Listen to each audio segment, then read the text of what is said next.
But you better promise me I'll be back in time. Ba-ba-da-ba-da-boom. Gotta get back in time. Gotta get back in time. Get me back in time. Oh crap, it's Lavos! Oh no! Ah!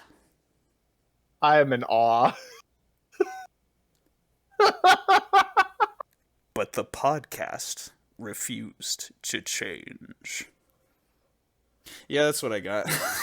Man, I'm so glad that we decided that you would be coming up with the dumb jokes at the beginning of this. Yeah, that's what I do. That's my MO.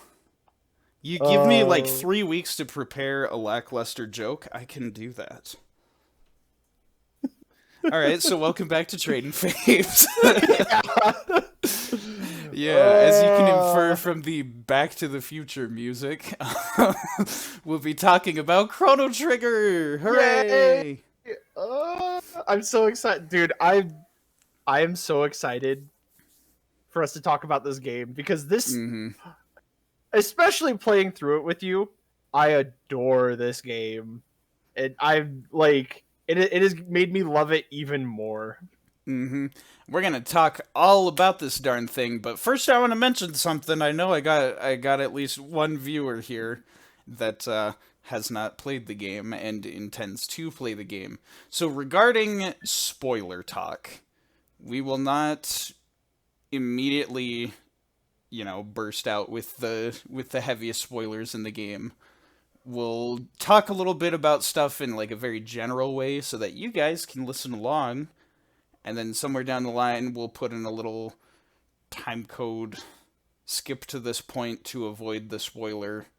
Which is going to be probably most of the But podcast. it is going to be most. I just want to leave a little something, like especially us talking our thoughts about the game in case anyone wants to try it for themselves. They can absolutely.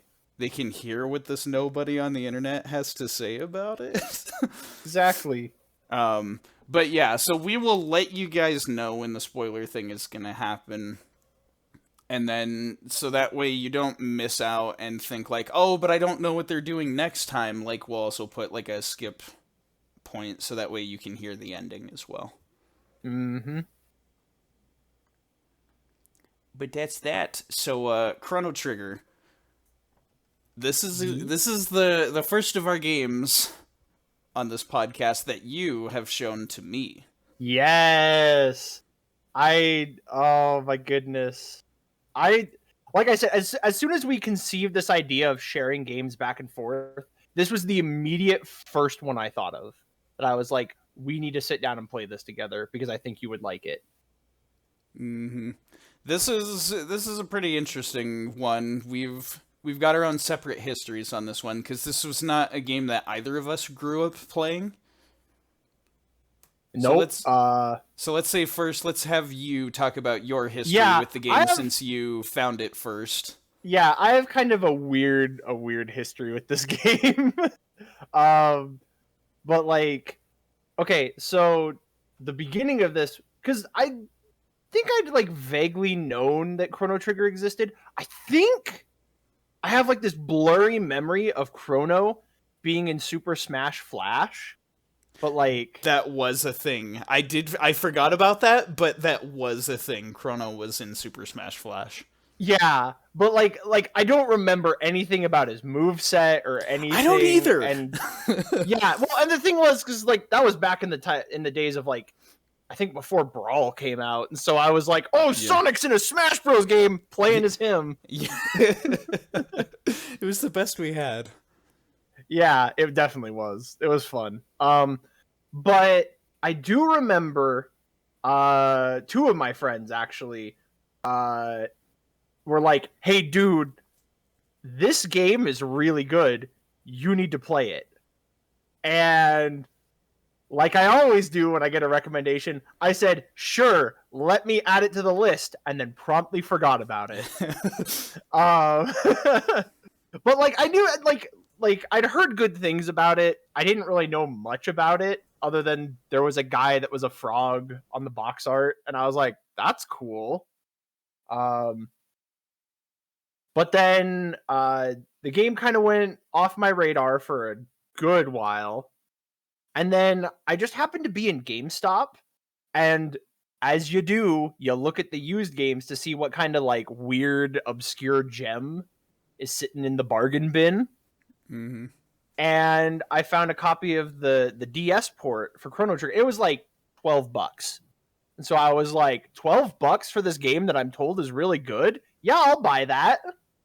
You have no idea how much of that a steal that is Yes, now. yes. Like now I'm sitting there and like it's so hard to find like the DS copy or the original, and I'm just like, man, I lucked out.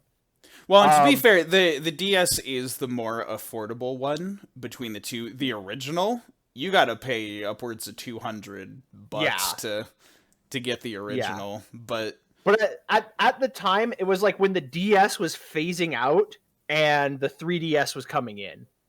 And so it was like GameStop was trying to get rid of all their DS games and be like, look, these aren't important anymore. And so like I got it for a steal. And then I remember I put the game in. I played a good chunk of it. I want to say I made it to like where you end up in the Middle Ages. And there's like you meet Frog for the first time. I did that whole like first dungeon with Frog. And then I was like, all right, that's a good stopping point for the day. And then I did the thing that I always do when I start a new game. I stopped it for the night because it was late. And then I got busy with life, and then I didn't pick it back up. And I hate myself for doing that. Because it was really fun. Like, legit, what I played of it, I had a blast. And then I set it down, and then I got busy, and then enough time passed that I forgot like how to play and what had been happening in the story and who everyone was. And so I was like, oh darn, like if I want to play again, I'm gonna have to replay that whole chunk that I played already. And so I kept putting it off. But then I stumbled upon a fan project called Chrono Trigger the Musical. And this is I especially want to give a shout out to this project because it's really good. Shout out to these guys who are way bigger than me. I mean, yes, but also if I can direct anyone over to that project, yeah, it's worth talking about. It's definitely a big reason that I picked the game back up. Because okay, so the channel is called Man on the Internet, and he does video game like songs and like has made musicals and stuff. I was already following him for his Undertale musical, which was really good. And so like after he finished that, I was like, oh, I wonder what he's gonna do next. And then he's like, hey, so the next big project that we're gonna work on is we're gonna do a musical of Chrono Trigger. And I was like, oh shoot, like I played some of that. And he put out a couple of songs that they'd been working on, and they were really good. Like I want to say it was like the very first song in the musical, which is like just kind of sets the stage. Frog's theme, which was really good. Everybody be simping for Frog. and then I think he posted like Robo's theme. And I was like, oh, I'm not that far in the game. And so I was like, okay, I won't watch it. I'll beat the game first. But that kind of like, because the songs were coming out and I didn't want to get spoiled, it kind of like inspired me to be like, okay, I'm gonna go back and start the game over. I'm gonna play through the whole thing. So I deleted my old save file. I started a new one. And I did a absolute speed run of the beginning because I vaguely remembered how the beginning went. Yeah. But like I rushed through it because I was like, I just want to get back to where I was. Which that'll come into play later when we talk about things. Mm-hmm. Yeah. How bad of a decision, but also great of a decision that was. Yeah. And then played the game start to finish. And then remember how I said that like my friends like you need to play this game, like it's really good. I became way worse than them about like I was like, no, you don't understand. Everyone needs to play this game. This game is so good. Like I wouldn't shut up about it because it was like I this is maybe top 10, maybe even top 5 games of all time for me. I adore this game. This is such a good game. Um, and I owe a big chunk of that to Chrono Trigger the musical. Um, which, by the way, if for whatever reason people listening to this decide they don't want to play through this 20-hour JRPG, which is not a long time for a game, like it's a Yeah. surprisingly short game. Uh, then I would definitely recommend looking up the musical because it condenses like that 20-hour game into about like a 4-hour musical. Yeah, it's true. Quite well, I might add. Like I'm surprised at how well it is. At the time that we're recording this, the musical unfortunately isn't finished. Like all of the songs are out. But I believe what happened was like during the process of them recording all of like the stuff in between the songs, the guy in charge got really sick and was like sick for like 4 months, and so he couldn't direct, and so they had to take a break. But they finished all of the songs. He's like, "Well, I feel bad because everyone's waiting on this to come out, so like, here's just a video of all of the songs together." And I'll post the script online. And then when we're done recording, like all the stuff in between, then we'll release the full thing. And so the full musical, like the completed musical, isn't out yet, but it's still worth like giving it a watch because it's really good. And to keep the flow of the plot, they have this sort of like in between song numbers, just a general like super quick abbreviated version of like here's what happened, and then it transitions to the next song. Yeah, exactly. And So so that it's way, like, like you won't be confused listening to. Well, you might. It might be a little hard to follow just because the pace is a lot quicker because of that. But it's easy enough to figure. Okay, this is what happens next, and then it just jumps right into the next song, and yeah. you can keep going. And I believe he's also posted like the entire script online for like if you wanted to read all of the in between stuff that they're going to be recording now. But definitely like go check them out. They do, Man on the Internet does some phenomenal stuff. Like I think like even when it's not like a full musical, he'll just take a game and like a song from a game and put words to it.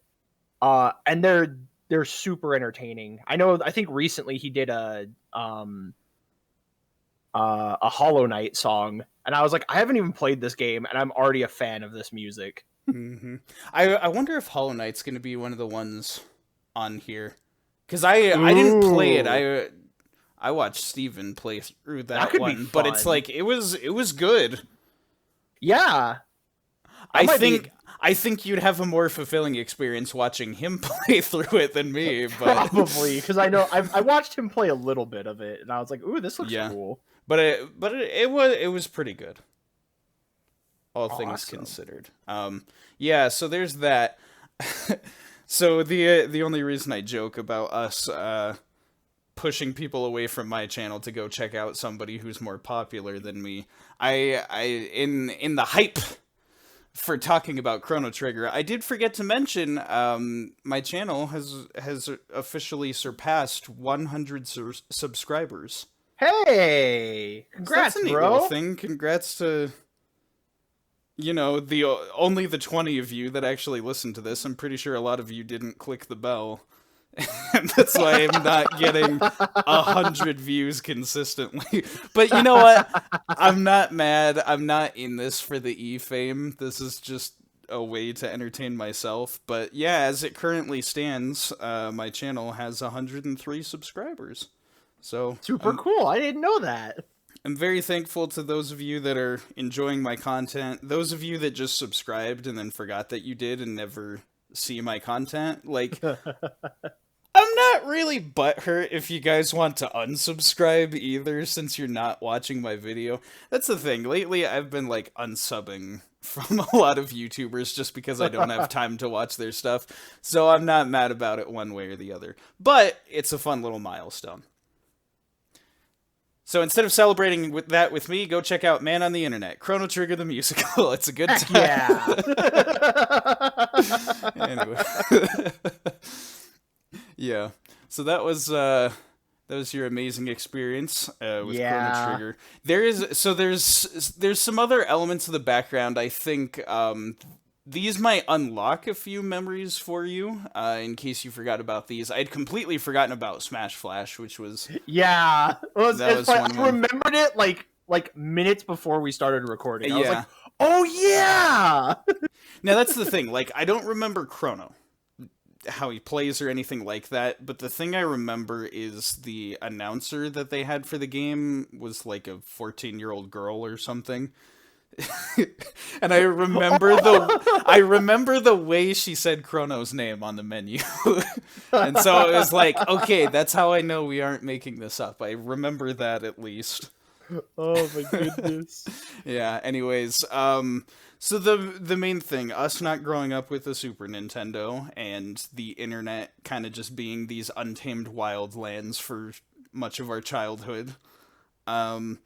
I do remember hearing about Chrono Trigger through Newgrounds and like old Flash cartoons and stuff. Oh yeah. Just because you know, at the time of those things there were only so many games that were out. Like we were barely even into the GameCube when we found like the old Flash cartoons and stuff. So I remember just hearing from a few places there was that. One of the other places as a kid I would frequent OC Remix and would listen to a lot of remixes there. And there are honestly a ton of Chrono Trigger remixes. Mm-hmm. That is a website that loves Chrono Trigger. I'm serious. Like, and so I remembered going back through stuff on OC Remix. I found a bunch of old Chrono Trigger songs I listened to. And I was just nostalgic for them because they were things I listened to growing up. But now having the context of having played Chrono Trigger, a lot of them are, like, really cool. When we get more in-depth talking about music, I may actually plug a few songs from there. Yeah, this is the plug episode. Yeah. Pretty much.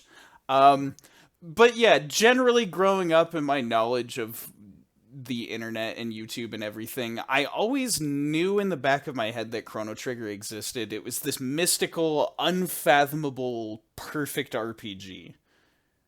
Just like everybody would go on about how great this game was, and I was like, I mean, it's got a character who's like a frog with a sword. That sounds exactly like what I'm into. But I don't have a Super Nintendo, and I have no interest in finding one, so I have no idea how I'll even get to play this. And you just unlocked a memory for me. Did I really? Yeah, because as you were talking about it, I forgot that there was the... do you remember when GameFAQs had, like, the greatest game of all time? Like, they'd have the polls. Oh, yeah. And like, for years, it would always come down to Ocarina of Time and Chrono Trigger. Well, it was Ocarina of Time, Chrono Trigger, and Final Fantasy VII. That's right. And it's like, okay, so here's how you know we're not blowing smoke about how hyped up this game is. Yeah, if people are talking about Chrono Trigger the same way they're talking about Ocarina of Time, for Pete's sake, and also Final Fantasy VII... Like, we're not exaggerating when we say this game was a big deal. This game has a reputation. But, like, yeah, as soon as you were talking about, like, OC Remix and stuff, I, like, went back in time. Haha, we're at the Chrono Trigger episode. Gotta get back in time. But, like, that sent me all the way back to watching those polls. And, like, seeing Chrono Trigger and going, I don't know what this is. Mm-hmm. but everyone seems to like it. I remember with those polls, I was like, the only games on this list I've played is Super Smash Bros. Melee and Ocarina of Time, so I want one of those to win. Yep. That is exactly what you sounded like back then. It's true. I even had like a bit of the Boston accent. Never spent a day of my life in New York, and yeah, that's how I sound. No, so that was the thing. I had always just had some sort of a concept that like Chrono Trigger was just a game that tons of people adored. And then it was later on, you procured that DS copy, you played it, later Steven played it, and so it was just like, well, shoot, I'm the last one, the last one to the stables. I guess I'll have to give this a try at some point. And sure enough, like whenever I would talk to you guys, you'd only have positive things to say about it, and so it was just like, this is a game that I know I'm probably gonna like, but I don't know when I'm gonna get to it. And then we started a freaking podcast where we show each other cool games, and that's this is how we're getting through stuff that's on our list. I know that this is the best part about this podcast is we actually get to experience all these games and be like, why did I wait so long to play this? Yeah, for real. So one last disclaimer before we actually start talking about the stuff that's in the game. Chrono Trigger is an RPG for the SNES.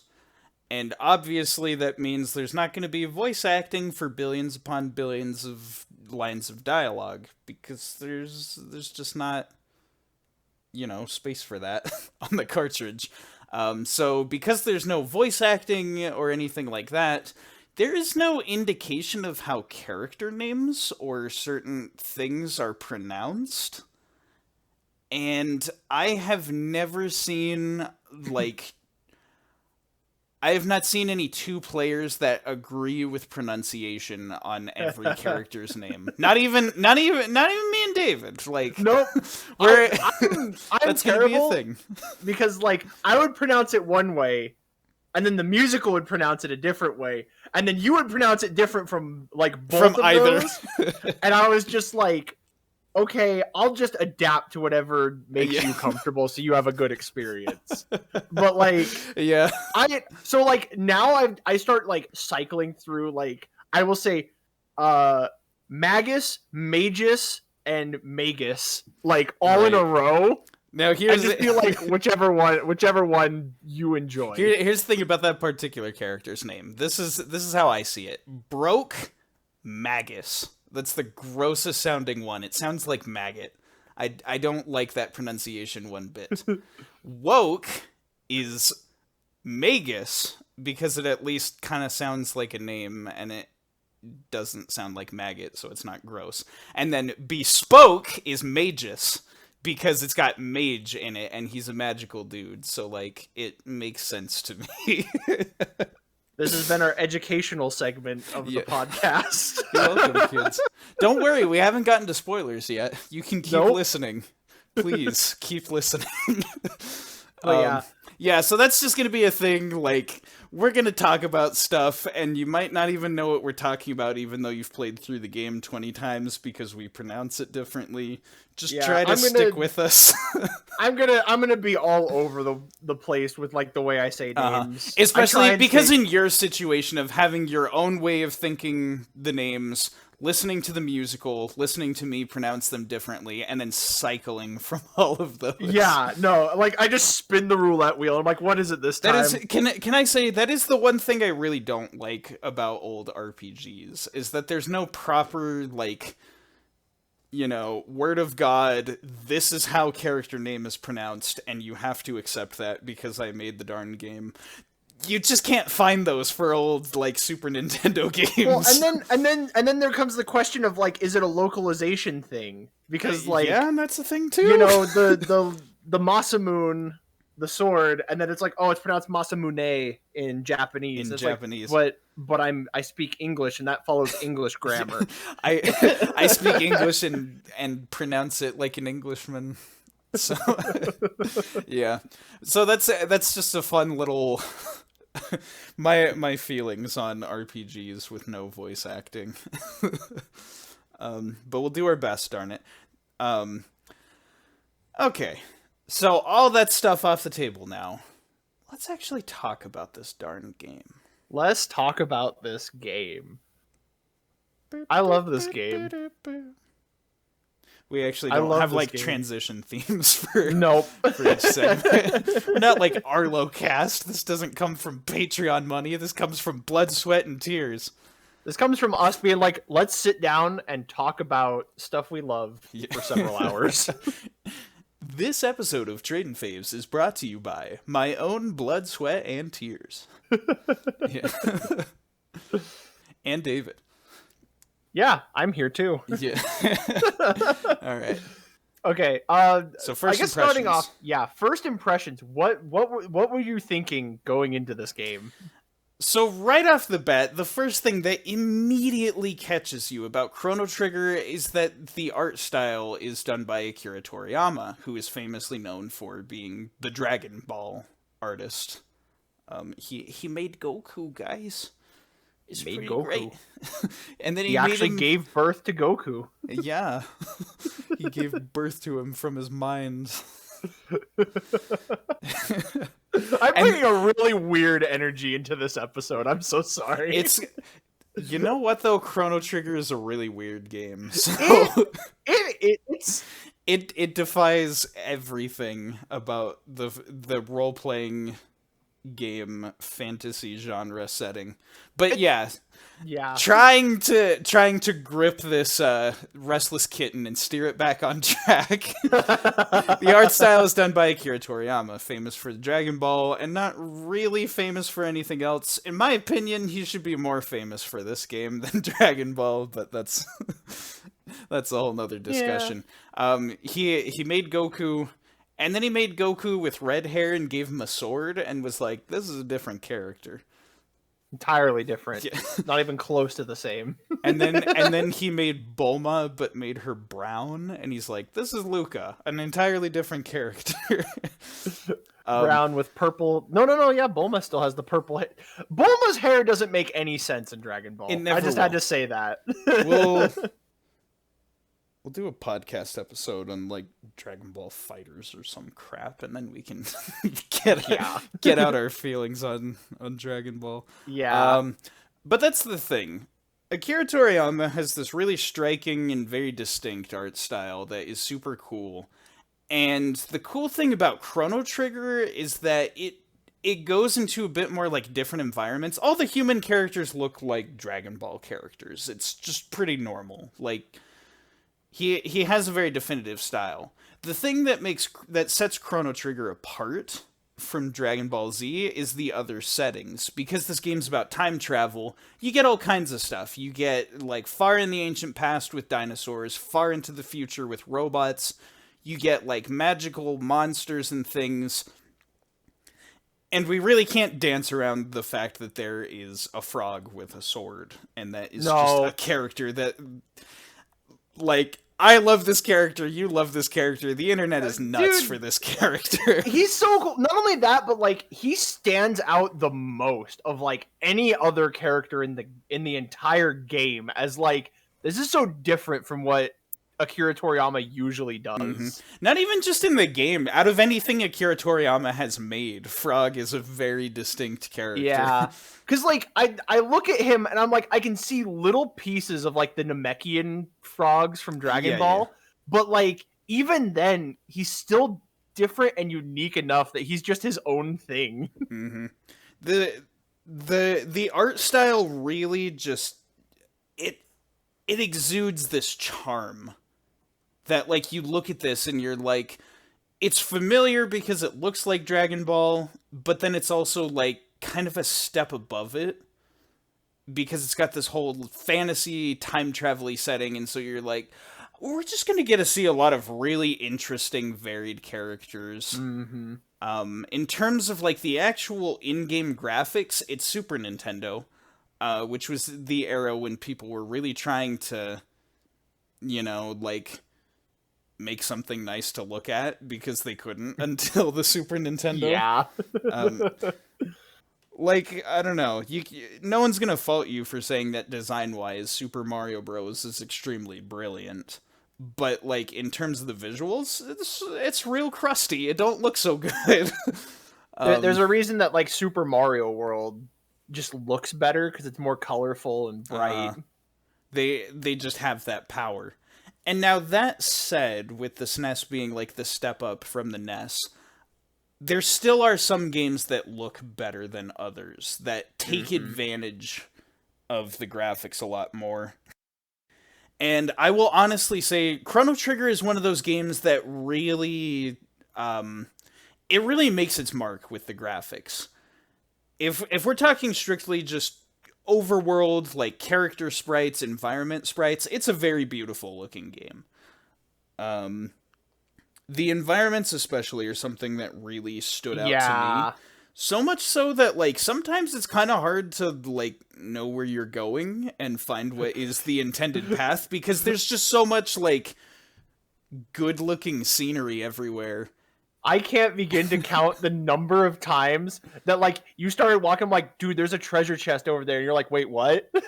Well, and then here's the thing about the treasure chest. See, one of the weird things that this game does graphically, honestly, a lot of times the treasure chests, because the treasure chests are kind of themed based on the era that you're in, the color palette of the chests usually matches the color palette of the floor. It's a very Yeah. unusual decision. In Zelda, treasure chests are usually distinct and glowy and have some nice, like, something about the appearance that makes you look at it and be like, that's an object I can interact with. Because there's so much to the detail of the environments, like, I just skipped over treasure chests so many times, and you had to, hey, go back. There's a chest there. Yep. And I'd look at the screen for a minute and be like, nah, dude, you're crazy. I got everything here. And then I'd look again and I'd be like, oh, there it is. Oh, it's that bundle of leaves that is actually a treasure chest. For real. I really did find myself getting lost in the graphics and like enjoying the scenery so much that it made it hard to tell where to go sometimes, but Yeah. that's on me. Maybe a younger, hipper gamer with fresher eyes can go through this game and be like, I know where I'm supposed to go. I made maps in RPG Maker all the time. This is nothing. Uh, I distinctly remember you when we started with like we turned on the game, and at the very beginning you're like, you know what, this is giving me RPG Maker vibes. it really does, especially so here's a little RPG Maker history for you. This is part of my Chrono Trigger history. um, Yeah. Back in the day, I spent so many hours in RPG Maker XP, to the point that I bought it. Like I bought the 60-day trial was not enough for me. I bought it and then was like, I'm never gonna release anything. I'm never gonna make anything worthwhile. I just want to tinker forever. Yeah. And so like generic RPGs really have a soft spot in my heart because of that. Same actually, because I remember doing that with you. Hmm. And so like And that's and another that's the reason thing. that I love Chrono this game. Trigger really evokes those vibes of like the generic RPG, but it's got the added twist of the time travel, so you're not just seeing the same like medieval setting for, a 20-hour game or whatever. Mm-hmm. The other thing about the graphics that like really got me was some of the other stuff that the Super Nintendo could do. If you know about like the I don't want to say it's vector graphics, but like the 3D graphics that Star Fox used. Mm-hmm. They utilize some of that for like visual effects with attacks in battle. Oh Mostly yeah. it's like the vector lines drawing out shapes like triangles and things, or a little like whooshing of particles and stuff. But they employ Delta some. Storm, baby. Yeah, Delta Storm. They employ some of those like for really cool looking attacks, like just 3D graphics on top of the 2D stuff. And then the other one that they utilized a lot of was Mode 7, which Yep. is, pretty much how F-Zero exists and can even come close to looking 3D. They utilize a lot of that too, so that way there are a lot of moments that give off more of a 3D vibe, even though it's just sprites. And this is one of those games that really pushes the Super Nintendo, and not only pushes it, but like uses everything and ties it all together and makes it look super nice. That's one of the things I really respect about this game, especially a lot of the Mode 7 sequences were very Yep. pretty to look at. Yeah, there were a lot of just like eye candy moments in this game that I was Mm-hmm. like, man, this looks so good. Oh man. And then I think we've avoided talking about what might be the greatest thing in the entire game. The music. Yep. The This soundtrack. soundtrack. For real. It's okay, here's again, I'm not trying to blow smoke here. This is my genuine opinion. I honestly believe Chrono Trigger. I can't think of anything else, any other game that could make me rethink this. I'm really trying to think of it. I'm fairly certain Chrono Trigger has the best soundtrack of any SNES game. Yep. Like I would definitely agree. it has the very best soundtrack out of anything that's on the Super Nintendo. I have tried. I have thought of tons of good stuff that comes close. There's Mega Man X. There's Super Metroid with all its great atmospheric stuff. There's Super Mario World, which has a lot of like really charming, peppy tunes. The thing about Chrono Trigger is that it's got all of that. It's Oh got the yeah. atmospheric pieces. It's got the rockin' tunes. It's got like the fun, happy stuff. It's got like the really like generic charming RPG sounds to it that like you walk into a town and there's like the flutes and everything. You're like, "Oh, this is nice." It's got all of that, man. Like it It's is. got it's so good. Like, and that's the thing too. Oh, I meant to look this up before we started recording. The guy that did the music for the game, like, so much of the soundtrack, rather than following like conventional music techniques of the time, like, he composed most of his melodies just from like dreams that he had, and like worked himself so hard to the point. I believe he developed like stomach ulcers and had to like basically give control over to Nobuo Uematsu. I'm sure I'm butchering the way that you pronounce his name. You Like, and basically direct him. right. Now the one thing about that guy, which I'm not even gonna make an attempt at his name. Yeah. He's the Final Fantasy VII guy. That's it. Yeah, You can approximate his name and people will know who you're talking about. They're like, yeah, oh yeah, yeah. One Winged Angel. Like of course Yeah, we know exactly. him. Like the guy that made that brilliant masterpiece of a song, basically had to do cleanup, because this guy worked himself so hard on like this soundtrack that like he's like, I can't sit here and do stuff. Like, you got to take over. This is what I want you to do. And I'm like, dang, man. That is literally a soundtrack with blood, sweat, and tears put into it. For real. And it shows. It really is just like you got the One Winged Angel guy to have to clean up for Yeah. this other guy. Like what a power move. And it's like it shows the composition of the tunes is insanely good. All the songs are memorable and have this really distinct charm to them.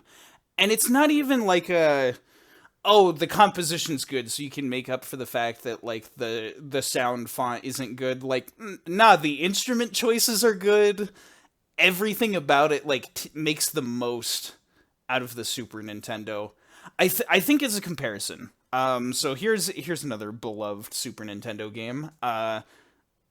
Legend of Zelda: A Link to the Past. Mm. In terms of the compositions for that one, I'm pretty sure it's Koji Kondo. It would Yeah, make I sense to believe me if it it was is. Koji Kondo. Yeah. I'm not entirely sure on that, but anyways, like the melodies in A Link to the Past, super good, super memorable, and there's a reason why a ton of them got reused for Ocarina of Time. because they're just insanely memorable and good and evoke that warm childhood feeling that a game can. But I don't actually think the sound font for A Link to the Past is that good. Like I guess the trumpets they use aren't that bad, but like the strings sound kind of like muddy and decrepit and like, yep, this is a computer trying to emulate an orchestra. Like with Chrono Trigger, that is so not the case. The music is insanely good and is so optimized with the instruments and the sound font with notes panning between left and right on stereo, utilizing instruments to make sound effects. The design in this game is just like, oh, it's so good. Like I've never Absolutely. I've never heard a Super Nintendo game sound this good. Dude, it's every time you get into a battle and the sound of Chrono drawing his sword, that little like shing, like every time, dude, that hits different. Yeah, it really does. There's all the sound effects are just really like punchy and have a very like anime sound to them. They managed to like use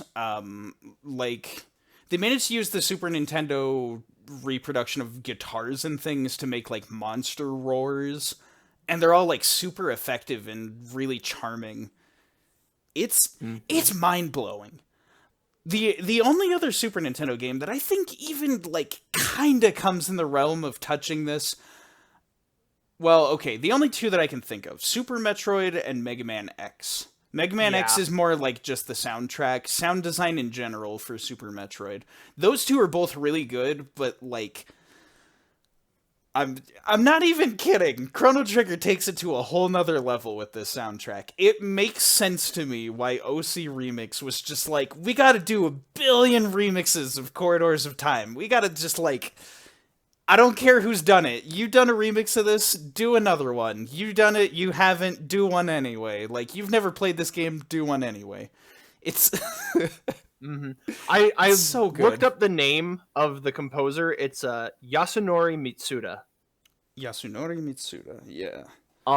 That's legit, like, what he a is guy. insane. Hats off to you, man. like this whole team, because they're like, the devs were called the Dream Team, because they were, you know, like the best at what they did at Square, and they all came together. It was Akira Toriyama, Yasunori Mitsuda, Yuji Horii, who he's the guy that made Dragon Quest. Oh, and then well, heck, Hironobu, Hironobu Sakaguchi, who made Final Fantasy. Like, this is the team that came together and made this game, and like, seriously, those are some big names that all came together, just like, let's make the coolest game ever. Mm-hmm. That's really, if you think about it, like Dragon Quest is the father of all the RPG genre, and it's not as big in the US, so it's kind of hard for people to understand really what an impact it's had on gaming as a whole. But like any good RPG you can imagine, it stems from Dragon Quest. It absolutely Dragon does. Quest is seriously everywhere. And then it's like the most successful of all of Dragon Quest's children is probably Pokemon, let's be real. But the second most successful, the second most successful has got to be Final Fantasy. And Final Fantasy is the thing that like took what Dragon Quest started and then became famous in its own right, and that was the one that became more popular in the US for the RPG genre. And so it's like, those are already two franchises with mega staying power. And they're like, let's take the best from both of those guys. And they made an RPG. It's like, you can't make this stuff up. Yeah, like, that. And then let's take the guy that had, you know, made Goku and Frieza and have him do the artwork for this. Like one of the most famous Japanese artists doing the character design for a game. It makes sense that it's the Dream Team. These are literally like the best guys of their era that you could ever get. It's Oh pure man. insanity. It's completely bonkers how this game came to be. I know, and it's like that's the thing too. Like pitching this game to somebody who doesn't know anything about it, which again, for both of us, we didn't know any of that going in. But like this game has that reputation of like, oh, there's all of this prestige like going into it, but like it definitely lives up to the hype. And that I think Hmm. that's my favorite thing about it. It's not a perfect game, I would say. It's still got flaws, but like its flaws are so minuscule in compared to like its triumphs. Yeah, for real. Um, so yeah, I guess kind of just to sum up the section of presentation, we've been going all this time I just on know, but like presentation. it's the presentation is like one of the biggest Hmm. aspects of this game. Like this game was a flex. This game really like has charm just exploding out of it. It The it characters does. are all like super amazing and interesting, and there's so much like it's varied, and it nails everything that it's going for. There's laughs, there's emotions, there's intensity, there's all of this, and it's expressed through the visuals, through the soundtrack. We'll get to the storytelling when we get Yeah. to that'll be more of the spoiler talk. But like I'm not kidding. Like this is what happens when you take people who are already of the highest prestige in the game industry, put them all in a room together and have them make a game. Yep. Uh I'm trying to think. We haven't talked about the gameplay. Go figure. This it's a video game, and we haven't even talked about the game. I'm just video games are every I mean, medium of yeah, it's art true. It's combined. true. Like yes, the interactivity is important, but like I'm just saying it like it is. Graphics and music exist in games for a reason. That's fair. That's absolutely Now fair. that said, this will be the most important part for people who are on the fence about trying it or who are trying it and they just need that tipping point. Here's my thoughts on gameplay. It's really good. Yee. It's extremely good. And there's a lot of biases that I have that will explain why I think it's good, so don't just like, oh, guy on interwebs with 103 subscribers says it's a good game. It must be. 102. I just Here's the thing. unsubscribed. Yeah. I invited them to. But so here's the thing. It's not just like, oh, it's good. Like this meets a lot of very specific niches for what I'm into with video games. So make sure you're listening and don't just, hear that it's good and click away because a lot of your opinions on games might differ from mine. The main thing for me with RPGs, I did not grow up playing a ton of RPGs, and the obvious and most controlling aspect of my experience with RPGs was that I grew up playing Pokemon and Mm. have invested a lot of time in Pokemon. Like an absurd amount Yeah. with this genre. It pretty much was my identity for several years, was that I was a Pokemon fan. Um, and so the thing about that is I very much enjoy simple RPGs. Ones that don't ask a lot from the player. And for me that comes from the fact of like, especially with RPGs, ones that are really story heavy, I don't like the gameplay to get too much in the way of like the storytelling. And that's not the same thing as like the gameplay not existing and there being mostly story. It's That's not a visual novel. yeah, that's its own thing cuz visual novels are very different from RPGs. The gameplay has to be good enough to keep you invested and to want to keep you playing for a while. But for me personally, I'm not the biggest fan of really complicated um, systems for gameplay, especially things like MMOs. Those have Mm. always been a blind spot for me because it's so much like resource management and keeping on top of all these things, all these stats, all these outside stuff. But then in terms of the actual gameplay, you click on a guy and then your character runs up and is just smacking him on his own and taking hits with no way for you to avoid the attacks on your own. So stuff like MMOs are like really, I'm like, ew, gross, icky, get it away.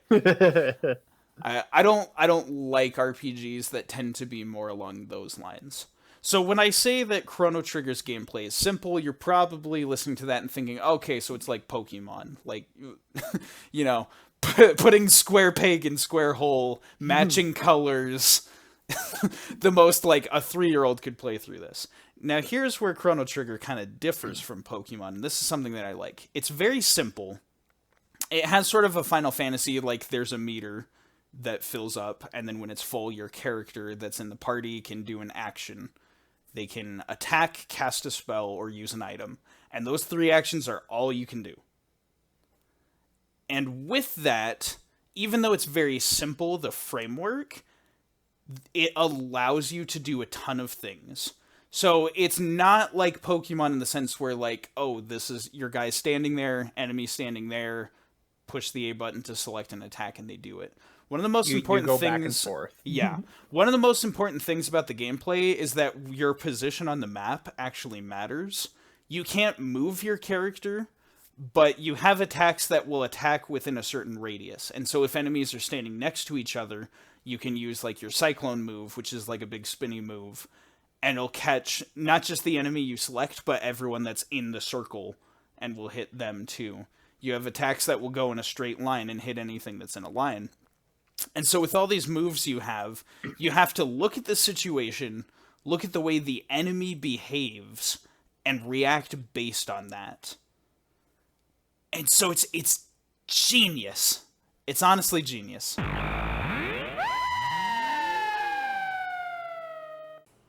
Gotta get back in time. Oh, whoa. Oh no, Lavos. It's the start of the podcast that we definitely didn't re-record. Yeah. I'm legit upset. Yeah.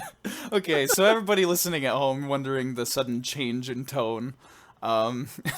Yeah, the recording software messed up on us, and you're like, oh no, so they just kind of have to start from where they were talking before, right?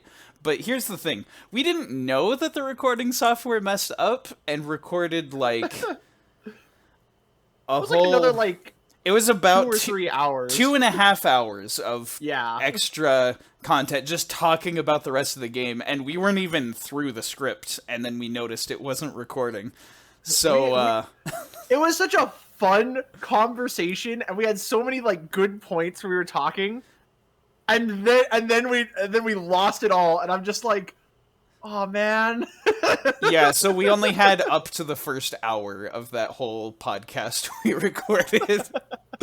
So I was now we very have to upset. do it again, remake all the points we made, absolutely no passion in our voices because we're so Nope. distraught over the fact that we lost all that. Not to mention for me, like it's not prime recording time right now like it was. Yeah. Like my son is awake. There are people walking around upstairs, and so I'm praying that the microphone doesn't catch any of that. Yeah. I'll do the best I can with editing, but also maybe I won't, and the listeners will just have to deal. You'll just get to laugh at our very professional podcast. Hey, I want to say I didn't earn 103 subscribers for nothing, but I kind of did. So It's true. Yeah, it's just kind of it's really weird now because now we're time traveling back and having to redo everything we just did. yeah, on this game specifically, that's very funny. Expect a lot of jokes about that fact because I'm upset, but also it just means I get to talk about this game that I love even more. Yeah, it's a good thing that it's a game I like, but Yeah. I am bitter, and you might hear a little bit of that in my voice as we retread. Don't let that color your opinion of the game because like this is a phenomenal game. Yeah. Technology just hated us. Yeah. So kind of picking up where we left off mostly, like we're recording this very close to when we recorded the last one, so I don't actually remember all of what was on camera that we talked about. But from what I've got in my notes here, we were talking about the gameplay, and it was pretty funny because from what you guys heard on the past recording, I was about to really, really go into depth on the battle system.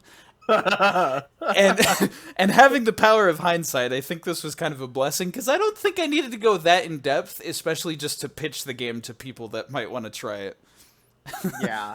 But the point of what I was getting at with the battle system, it's very simple in how it's played, but there's a lot of complexity in the kind of strategies you can come up with. I don't remember if this is something we talked about that made it into the recording, but this will at least be the point of where to go forward.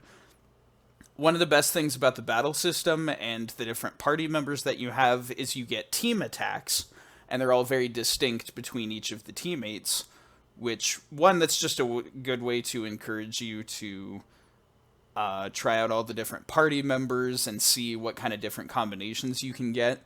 But there's so many moments where like you're going through an area, you find an enemy or something, and you're like, oh, I should try this team combo, and you learn about some cool team moves they have, and you're like, wow, this is amazing.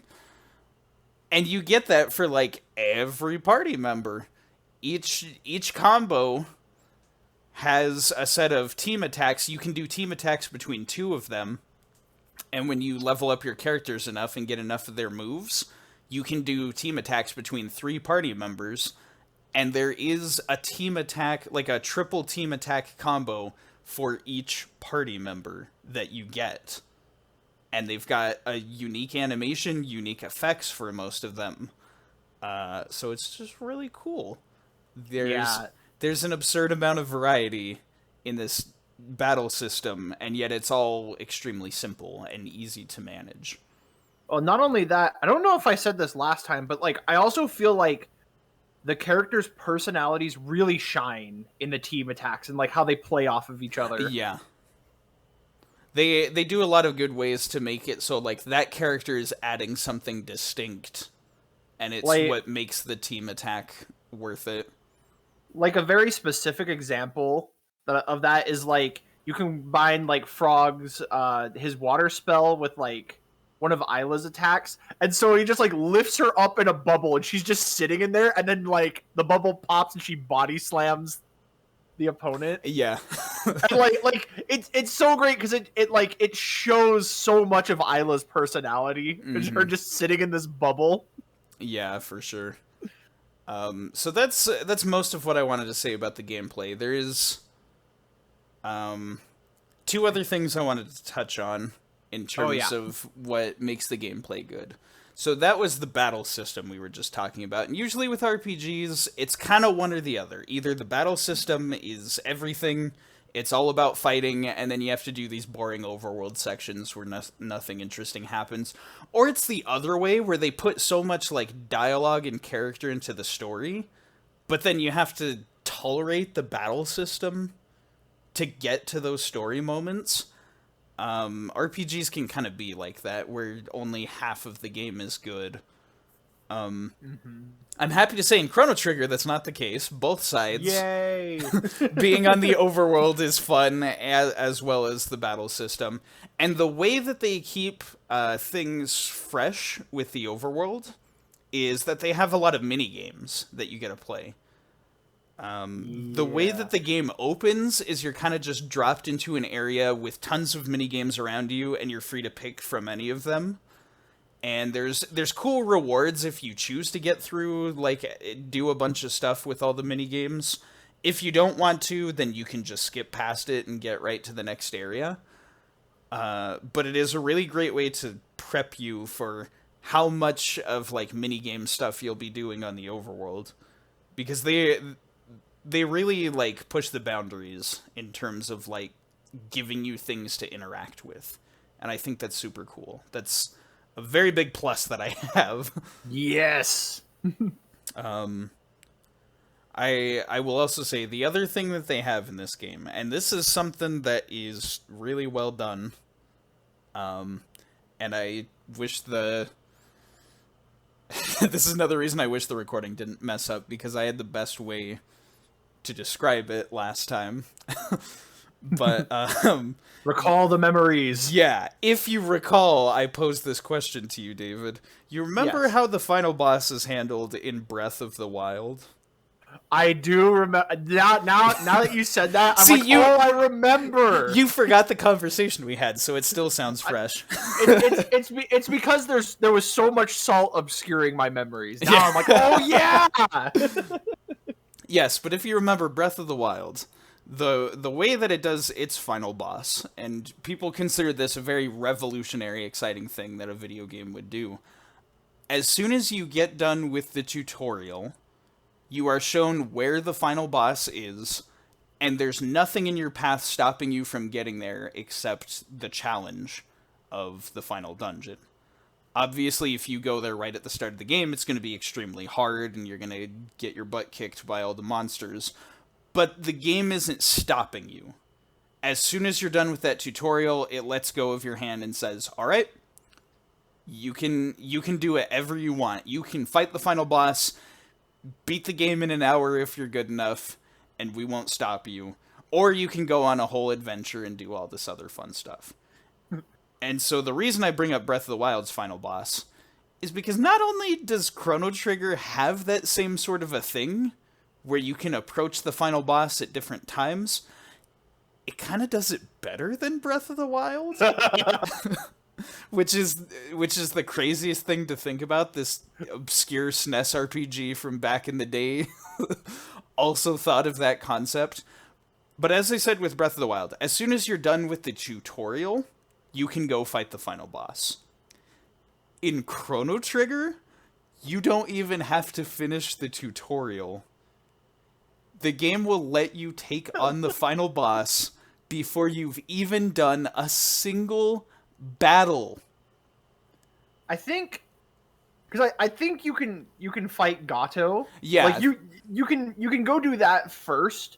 Mm-hmm. But I think if you just skip him and just go straight there, you can go right to the final boss. You can go directly to the final boss. And it's funny too, because it's like, in the case of something like Breath of the Wild, if you know where you're going, you can go to the final boss. In Chrono Trigger, you could find the final boss on accident. It's pretty insane. You almost did too. I know. I thought I was remember. just being cheeky and being like, oh, what if I went over here instead of where the game is telling me to go? And then you were like, well... Let me tell you about it. And then as soon as I told you, you're like, I kind of want to go do it. Yeah, I was like, I wanted to. And it's so good.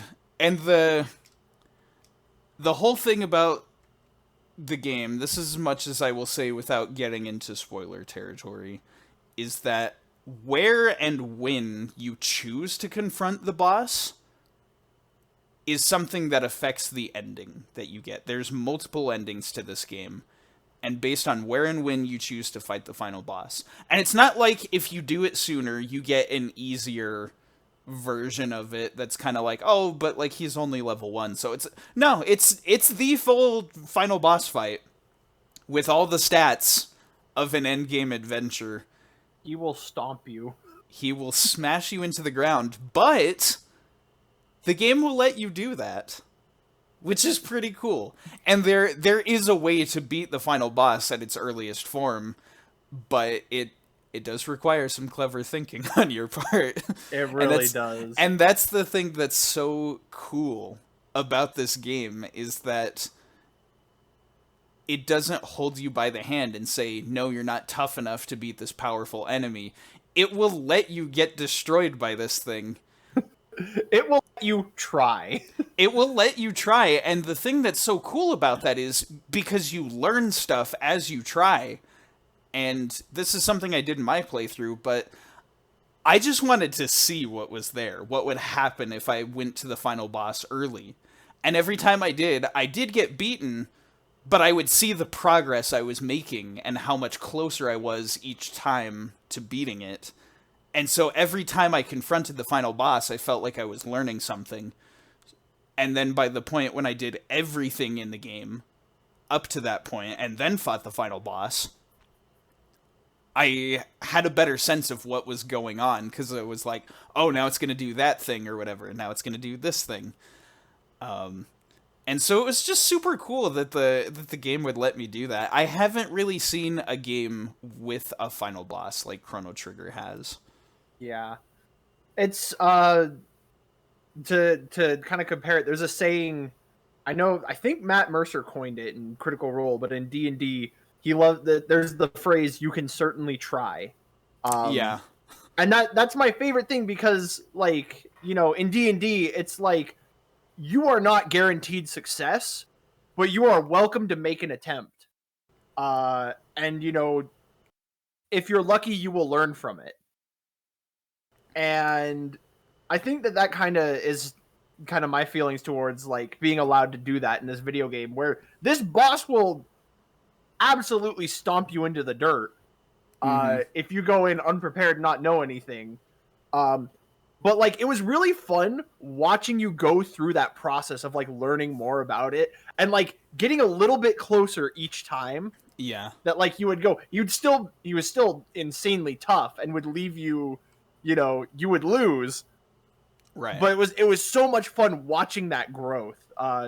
Just as somebody like, it makes me really wish that I'd let you just right from the start with like one party member, nobody else, just roll up to the final boss and like he's a silent protagonist, so he doesn't even say anything. Uh You huh. just go right in. And that I think is the coolest thing about it, because if you find them at the beginning of the game with no party members to comment on what's going on, there's no dialogue. You just walk in and then it's like battle start.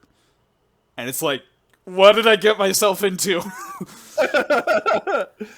the didn't I listen to the Yeah. NPC telling me? The other thing I do want to say for people that are listening that are interested in trying, and this concept of fighting the final boss whenever has intrigued them,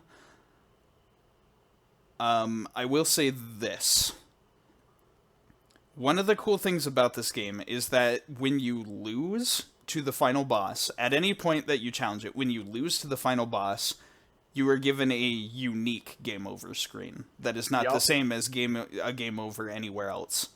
You're given a unique scene when you lose to the final boss. And so that alone kind of makes it worth trying, because a lot of us are kind of scared of like, no, I want to do this without losing.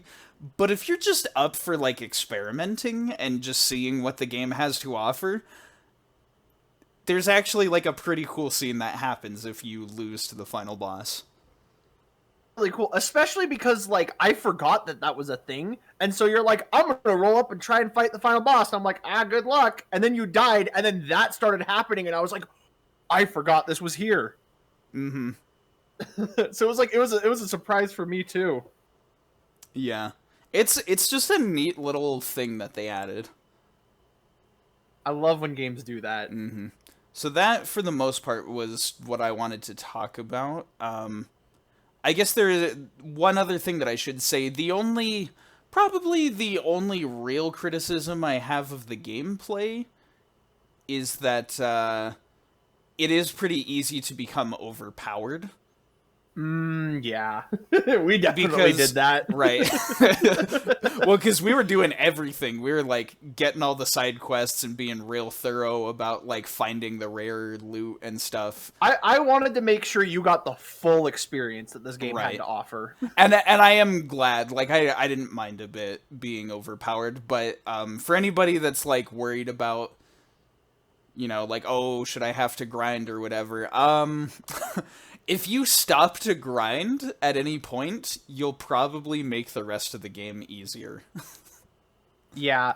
Because that's the thing is most of its battles aren't about being like stronger and higher level than your opponents. It's more about like your strategy going into a battle. Exactly. And definitely like your party setup. Like certain parties will have an easier time in certain like boss battles or fights, but really as long as you play smart and learn the way the game works, like you can beat the game with any kind of party composition, and so long as you just don't run away from like every fight that comes your way, you should be pretty on par to like roll with whatever the game throws at you. Definitely. So that's most of what I had to say about gameplay. Do you have any other comments before we move on? I think that was the big thing that I remember us talking about, and I was like, yeah, that was super important. I wanted to make sure that got in there. I Yeah. just love this game. It's really good. That is so. This will be my final thing to sum up, and then we'll get into spoiler talk, and we'll put a timestamp or something so you can skip past that and hear what it is we're playing next time and all that. But the main thing that I want to say for people that are listening that might be interested in trying out this really old game, the first thing that we didn't do in the previous recording that I need to make sure I talk about, make sure you know which version of the game you're getting. Yes. That is kind of important because there's the original SNES one, which is a great way to play it if you got a SNES. If you don't, it's gonna cost you a small fortune. An arm or a leg or both.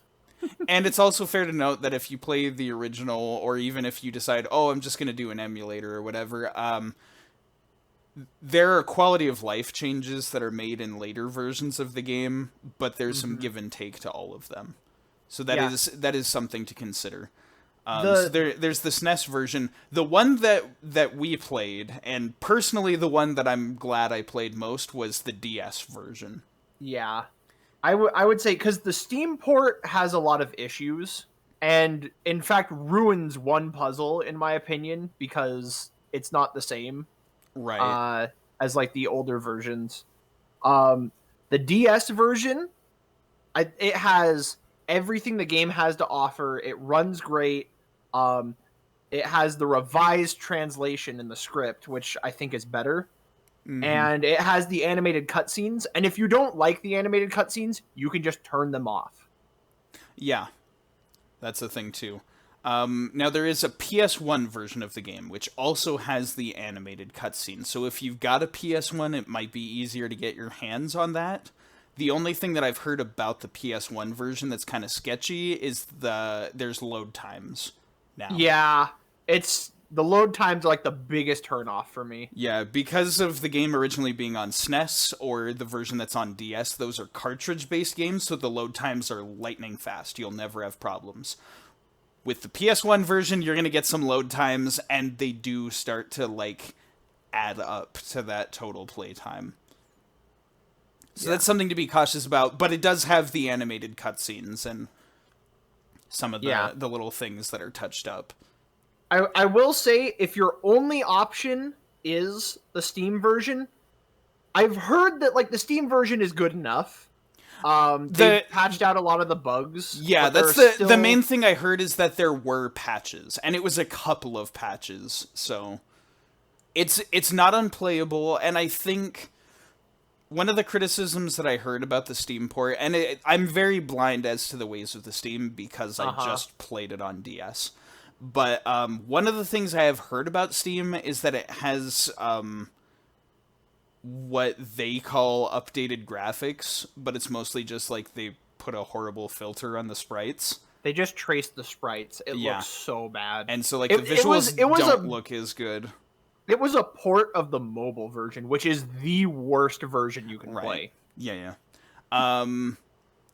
But I have heard, I don't know if this is true, like maybe I got my facts mixed up, but I heard there's an option to switch that off and do I believe like the that did come in a patch. in-game. Okay, yeah, I believe.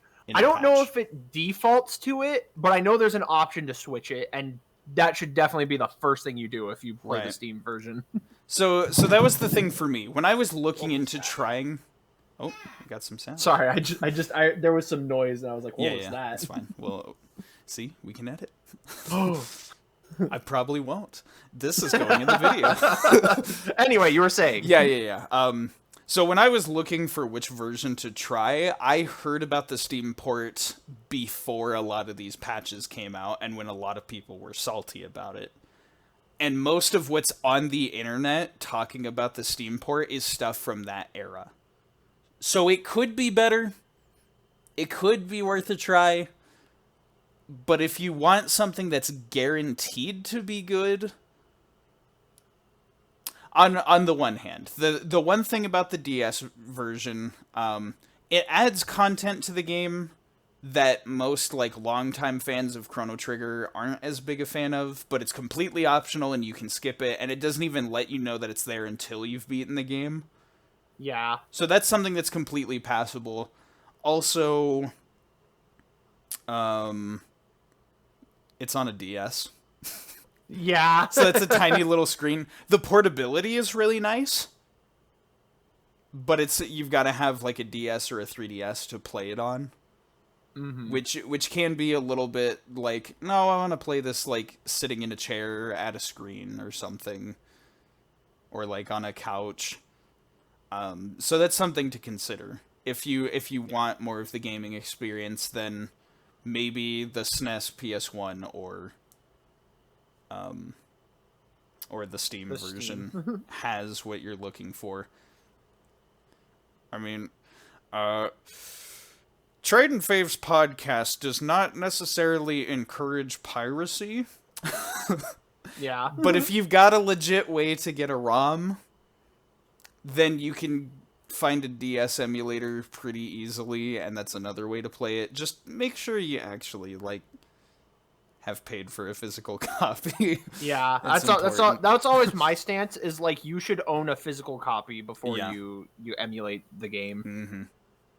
And of course, there's a lot of gray areas onto how you acquire the ROM after you've purchased the game and are emulating it. That's also a thing. I'm just going to say, in terms of emulation, use your best judgment, Yeah.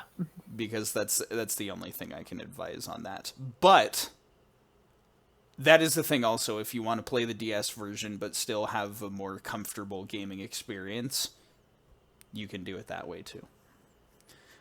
Any hoozle. Are we ready to talk about spoilers? Let's talk about the spoilers of the story, because that's the other thing too. Like all of this that we've talked about both times,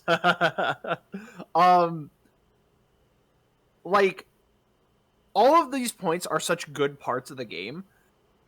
But like I think one of the reasons this game is remembered so fondly as well is it just has a phenomenal story. Mm-hmm. And It's a really good story. That's all we can really tell you. If you're not wanting to have it spoiled and play through yourself, and we do recommend that you don't listen to us talk about the spoilers and go play the game for yourself. Don't worry, my total watch time isn't that great anyways. I don't get a lot of viewers, so I won't be butthurt if you listen to this, take our advice, and go play this amazing game.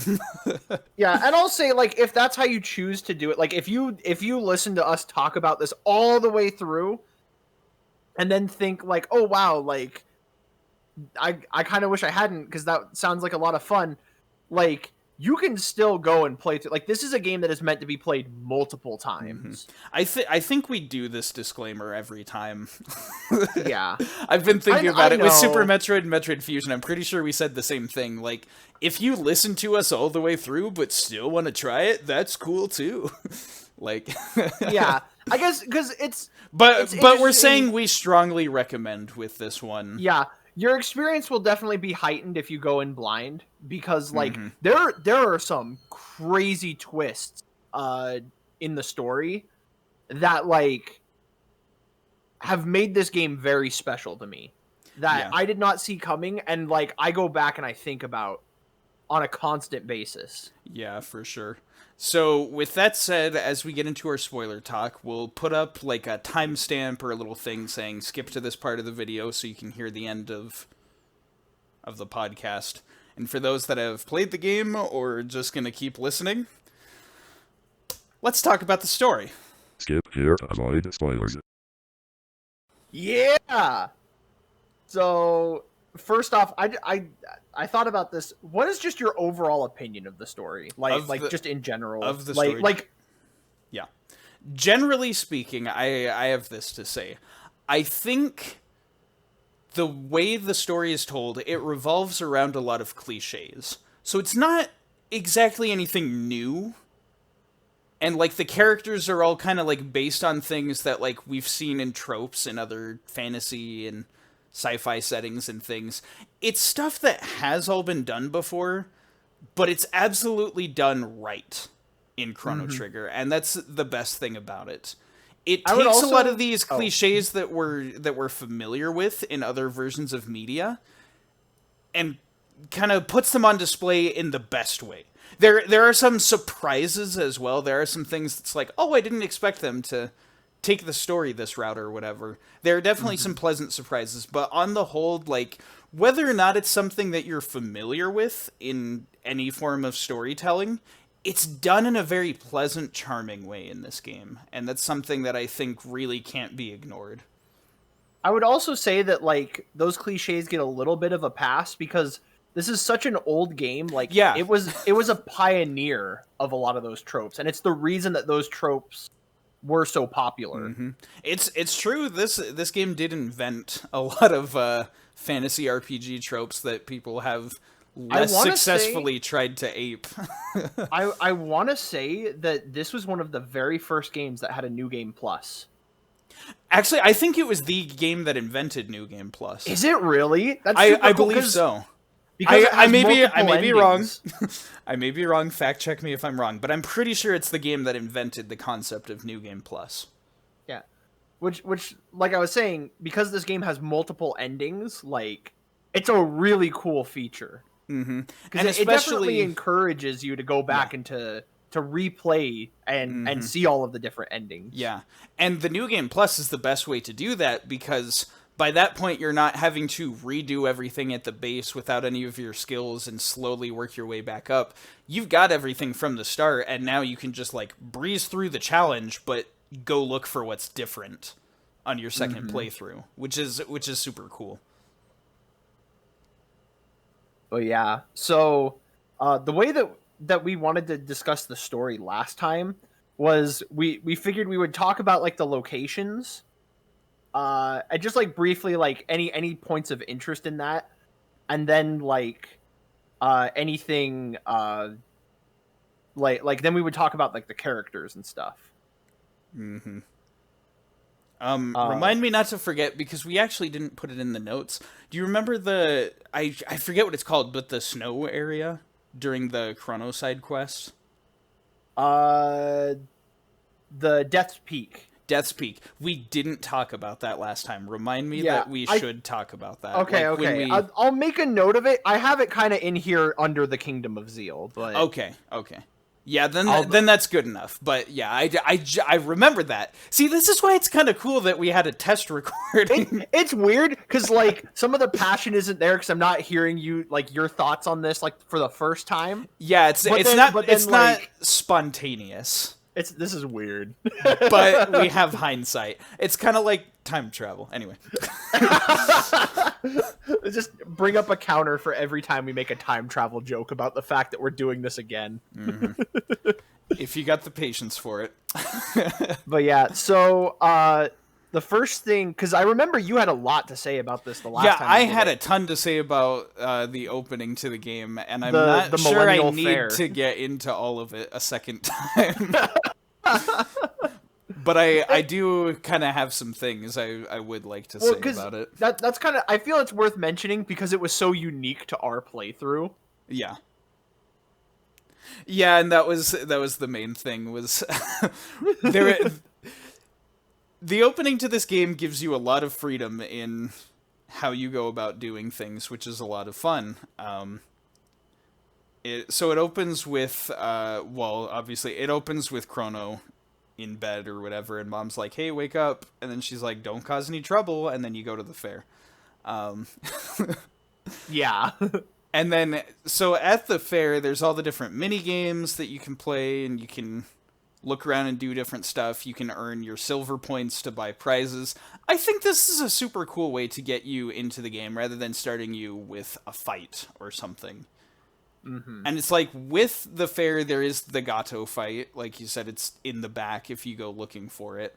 But it doesn't start with like, this is an RPG where you fight with swords and magic. It starts with just like, you're in a happy little town. Everyone's celebrating, having a good time. There's different mini games. Some of them are like really simple, like the ring the bell, get 1 point. Yeah. And then they get to like the drinking contest. You do the button mash. which is a little bit more of a challenge. That one was way too hard for me. that was very entertaining watching you like I am going to beat this and then I'm not going to beat this. I'm not a plebe when it comes to video games, but button mashing is not one of those things under my skill sets.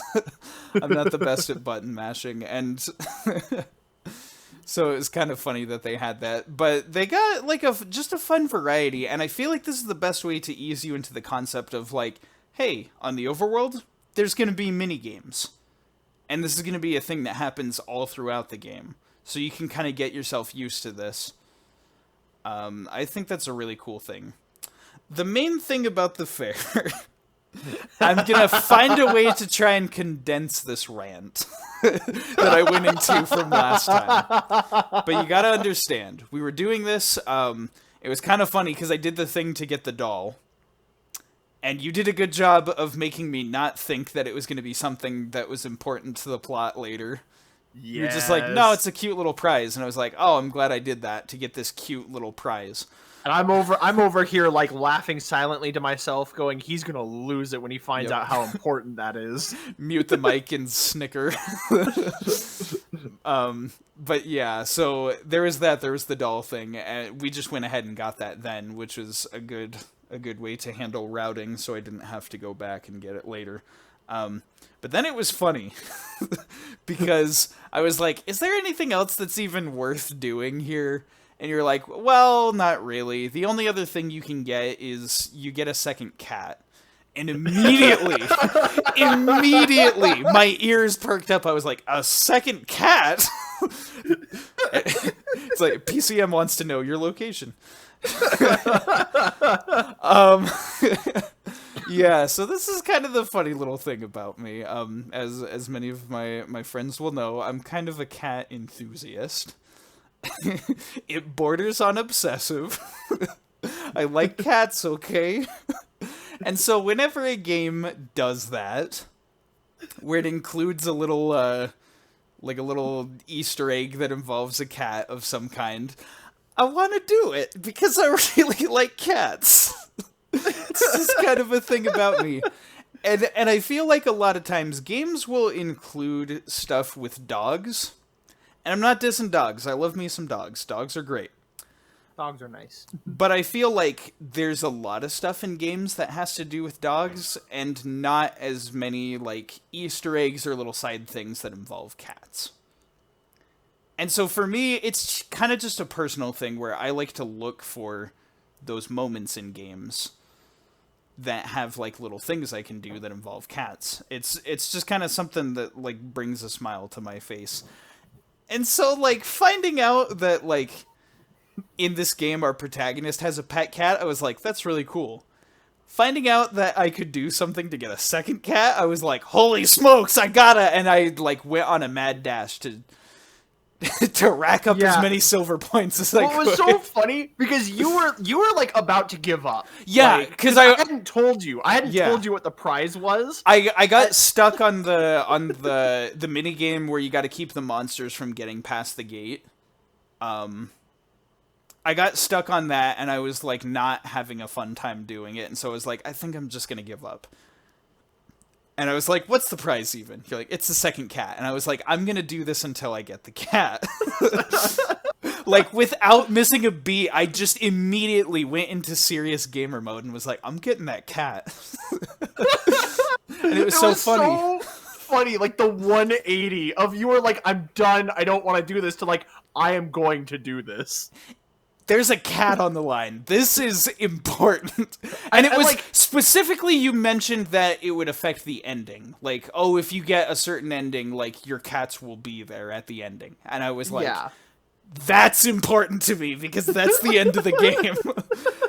And it's so funny, like, for those of you that know about this stuff with the cats, it snowballed. Because there's a way to get even more cats past that. You can get up to, like, 11 of these little rascals. And at the time, I was like, I'm doing it. I'm getting all the cats.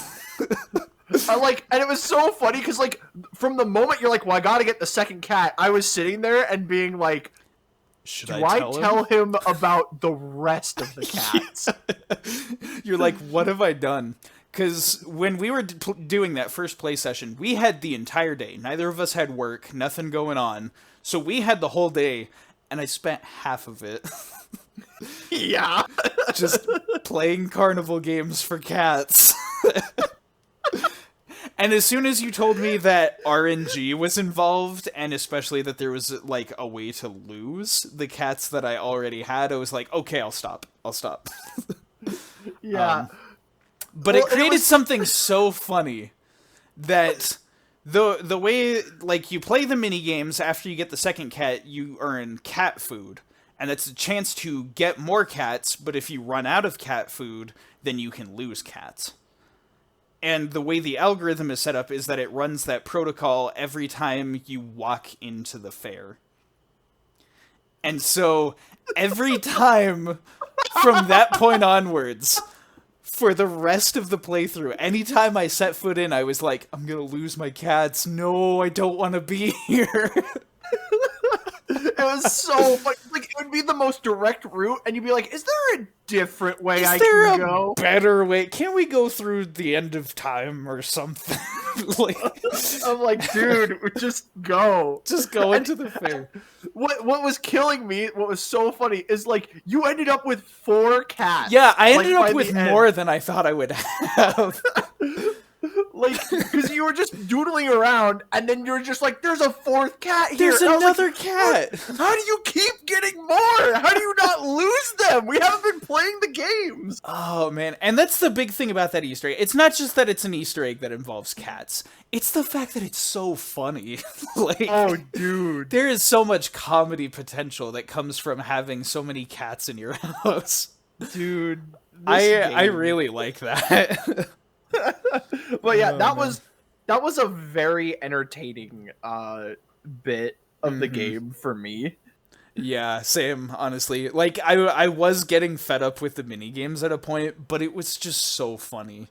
And it was such a memorable part of my playthrough. It was so memorable, because I was like, dude, we have the whole day and we're just gonna be grinding for all 11 cats. And that was the thing. I didn't do that in my original playthrough. So, like, I didn't even know that the cats were a thing, but when I was getting ready to play the game with you, I was looking up a guide and I found that out. And I was just like, oh, Joseph will be happy about this. Yeah. And little did I know at the time. How intense my passion for cats burns. I think that was the moment where I realized how obsessed you were. And so Yeah. it was really funny to me, like, watching that in real time. Oh, it was good. All right, now let's. that was one point of the game where there's like something very specific I had to say, and we'll get more into the fair and how it ties in with the trial once we get to the point of the trial. Yeah. But yeah, we've got the next part Yeah, of the story. the Middle Ages is you go back in time for the first time, and you, if I remember correctly, you said you weren't as invested at first.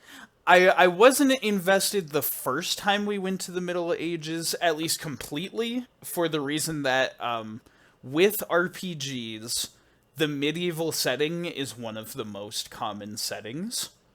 And so it is cool that they start with that, so that way everything else feels like you're only going up. And it is a good way to ease you into the concept of time travel without, like, making your first time into this game feel, like, scary or foreign. In that sense, it's good. It's just kind of like, I saw it, I'm like, oh, it's the Middle Ages, like most RPGs have. The thing that immediately caught my attention, though, That most RPGs don't have. is a talking frog with a sword. The second that he joined my party, I was just like, he's gonna be my favorite character. I'm fairly certain of that. And it was funny. I think even before in-game, like, just seeing the artwork of Frog, I was like, yeah, this guy's gonna be my favorite character. Like, he oozes so much personality. Like, the way when he wins and he just flexes. Yeah, he's got that really buff flex. It's such a weird, like, not only not necessary for the sprite work, but so, like, you wouldn't think to do that with a frog character, but it's just great. And I'll have plenty to say about Frog when we get to him. But yeah, so he was the But thing yeah. that made that portion of the game that I wasn't so excited about more enjoyable. And like for me, like again, I went into the game much the same as you. Like, oh, I know that Frog is a character, and he's probably going to be my favorite, and then he ended up being my favorite. But also, I had a blind favorite. We'll talk about Frog specifically when we talk about characters. After we cover everything that's in the story, we'll go more specific on each character, each party member. But yeah, one of my favorite things though about the Middle Ages is it teaches you. My favorite thing about the game and its story is the way that time travel affects events in the future. Yes, definitely. Like the way it creates ripples, because like you go to the Middle Ages, you save Queen Lean, and also the Chancellor, and then the Chancellor says we need to implement a stricter justice system, so that something like this doesn't happen again. And then you go back to, the present day, and the stricter justice system is in place, and you get arrested. And it's working against you completely. Yeah, like it is entirely just kangaroo court, like guilty until proven innocent. Yeah. So with the trial, oh, I got the hiccups. What a time. I'm getting too excited. Oh, there it goes. All right, bear with me, folks. So the trial is one of my favorite things about this game, because they let you loose in the Millennial Fair, and you just think you're there to have fun. What you didn't realize is that you are being watched for your every action, and every little thing that you do is something that they hold against you. And it's so funny, because at the start of the game, and it's so funny because in hindsight you can see that this was your warning, your mom tells you, be on your best behavior, don't cause any trouble. And then you go to the fair and you think, oh, it's just a video game, I can do what I want. But that's so not the case. There are so many little things you can do to make mistakes, and then they hold it against you in court. Yeah, so remember, because I believe it was in the old one and it still made the cut. Yeah. But I mentioned that I sped ran, I don't know what the proper grammar for that is. Speed runned. Yeah. The beginning of the game, because I was like, oh, I gotta remember like everything that happened, and so I zipped through it, ran through that fair with reckless abandon, because I wanted to get to where I was in the story, which was I just finished in the Middle Ages. And so I was like, okay, I'm right where I was. Let's see where the story goes. I get back to, the present day, and I get arrested. And then the trial happens, and I made every wrong decision. I think the one thing I did that I did right, I brought the girl her cat. Yeah. That was the one thing I did right. Everything else, because like I was fighting Gato, and I was like, oh, I gotta grind up again. So I'm just gonna steal this guy's lunch and recover the hit points, because that's why it's because I thought it was a video game. I was trying to hurry, and so then they're like accusing me, and I'm like, no, I'm adamant that I am innocent. I just wanted to get back to where I was. It's so good. The thing that was funny, I had no idea at what point in the game this would be happening, or what of my actions would affect the trial, but I had some sort of a concept before going in that this was a thing, where like every little thing you do affects the trial. And so I was paranoid. I thought it was going to be like at the end of the game, and that I had to, quote, be on my best behavior the entire game. Like, and so I was just so like, I'd see something and be like, oh, this is a fun little like interaction with an NPC, and then I'd stop and be like, wait, if I say yes or no to this person asking me about some trivial thing, will this affect the trial? And so I was so like, I was having fun, but in the back of my head, I was trying to keep my eyes out for anything that looked shady. And so it's like, there's a girl that's like, my cat's missing. And I was like, I gotta help her find that cat. Not just because it's a cat. That's the reason that I want to do this. But they're gonna be like, oh, he's a jerk. He didn't even stop to help this little girl or whatever. Like, I was just like, I don't want anything to to bite me in the butt later. And it was funny how many mistakes I still made. Mm-hmm. But Less it was than me. right, less than you, because I was on the lookout for things I could do well.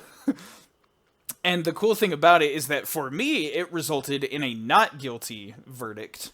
Yeah, that was Which- fascinating. And the most fun thing about that was the trial's rigged anyway, so you still lose. Yeah. Because of the stricter justice system, it's still rigged. And also the Chancellor being who he is. Yeah, but being like the evil bumhole. yeah, but it was so fun because I was sitting there, I was confident you were going to get the guilty verdict. But like even things where you're like, oh, you weren't even like a little tempted by her fortune, and you're like, I mean, kinda, I guess. Like, I guess I was. She's a like, princess. I'm sitting there like yelling at them, like, no! I just wanted to get back to where I was when I started this game. So no, I didn't care about her fortune. And they were like, yes, you did! You're a liar!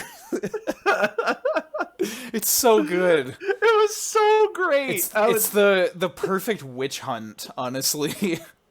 And then, not to mention, our escape from prison was different. Yeah, things went very differently.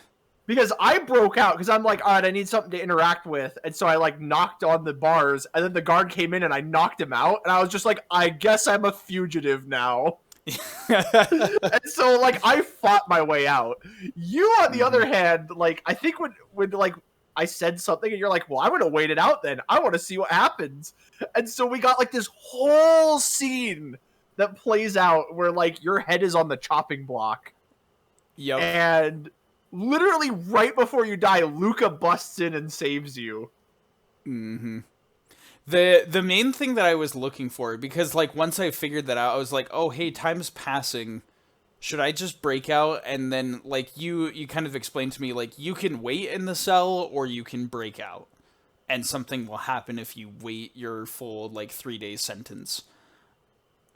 And for me, the thing was, I was wondering, is this one of the endings? Like, will I just get executed and then the credits roll? Like, because that would be insane. That would be insane. I guess without spoiling anything, but it is kind of an old game. I know Bloodborne has an ending where you can choose not to fight the final boss, and it just skips it, and you get a completely different ending. I was wondering if it was going to be something similar to that, where it's just like, yeah, you just skip to the ending because you didn't want to. You didn't want to do anything. Like, you waited your sentence and now you're being executed. Like, I just wanted to see if the game would actually go there. But then the fact that it's like you're going to be executed and then it stops and then you get the fugitive moment. It's so cool. It was, I wish I had done that. But, like, it was really fun for me because it gave our playthrough such a different variety. Yeah. It's one of those things that was really cool because it was something new that you hadn't seen. Mm-hmm. And it was just something interesting that was for my experience playing through the game. And the game is just full of moments like that where you can do things one of two ways and it changes stuff and it's awesome. Mm-hmm. Oh, man. But yeah, and so, as a fugitive, we escape to the one place they can't catch us. The future. The future. We gotta go back to the future. Yeah. So the future, I gotta say, right off the bat, this is one of the coolest areas in the game, in my opinion. Yeah. And maybe it was just the fact that, like, not only did we break out of the medieval setting, but we went, like, very far into the future, but it was still an RPG. It was honestly super, super cool. Like, you just come to this area, everything's ruined, you're like, what the heck happened here? And everything's, like, bleak and depressing. The music is super, like, tense. And then you find, like, a like a robot who can transform into a motorcycle, and he's like, hey, let's play F-Zero.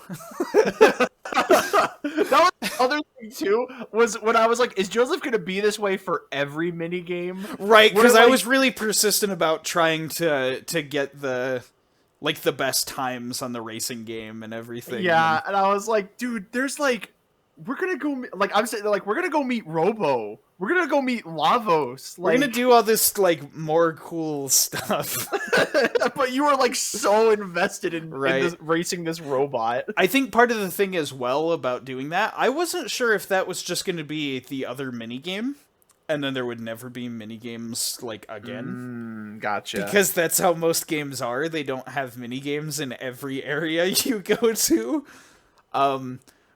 So that was another one where I kind of got invested because I was like, no, I want all the cool stuff.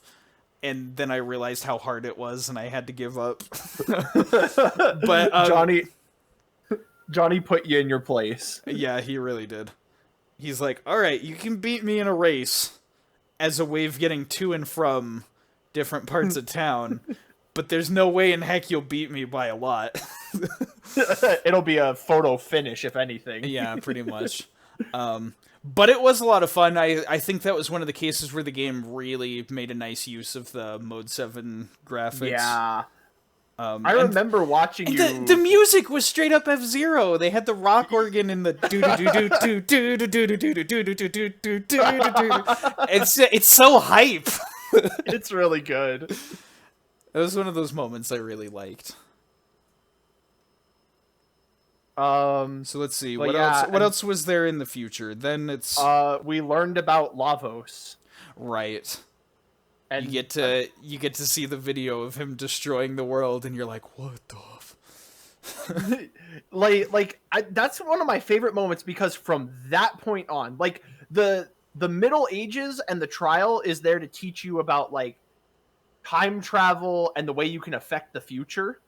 Mm-hmm. But from this point, from the moment you see that video of Lavos to like the rest of the game, that is the end goal, and it is always the end goal is stopping Lavos from destroying the world. And there is, aside from the most minor of side quests, there is pretty much not anything else left in the game that you do that doesn't have something to do with stopping Lavos, which is so cool that the game finds its focus and then keeps it locked on that, like, we gotta stop Lavos. Yeah, like because you do other things, you help other people along the way, but like it's always with the intent of like, well, we get something out of this, which puts us closer to beating this monster. Side comment, I'm looking out my window, there's this really fluffy black cat that I've never seen before. It's the cats, man, I love the cats. Anyway. Okay, so one other thing I do want to say about the whole, like, you see Lavos on the video thing and he's destroying the world and it's scary.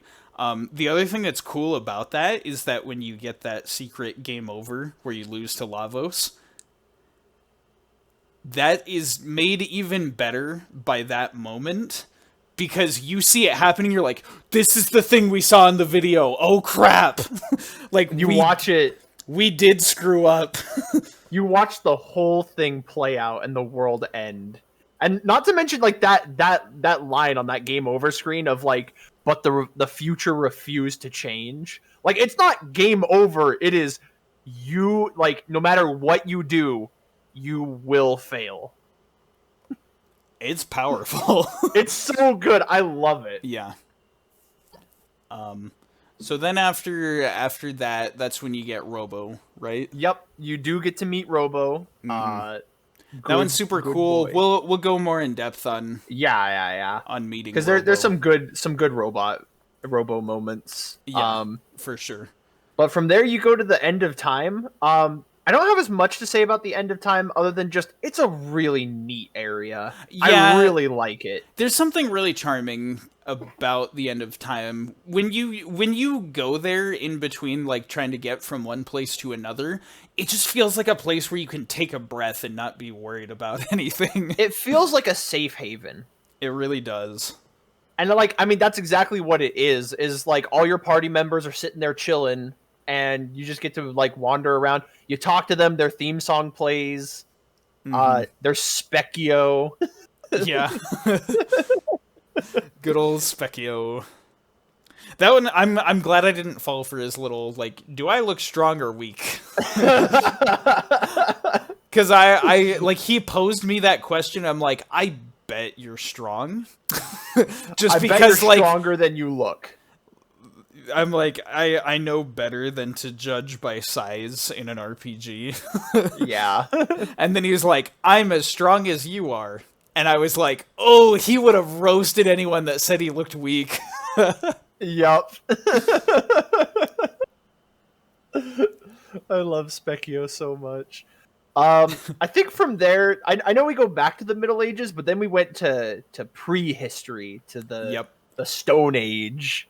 To Unga Bunga Land. Unga Bunga. I want to see that like a Mario Party map. Unga Bunga Land.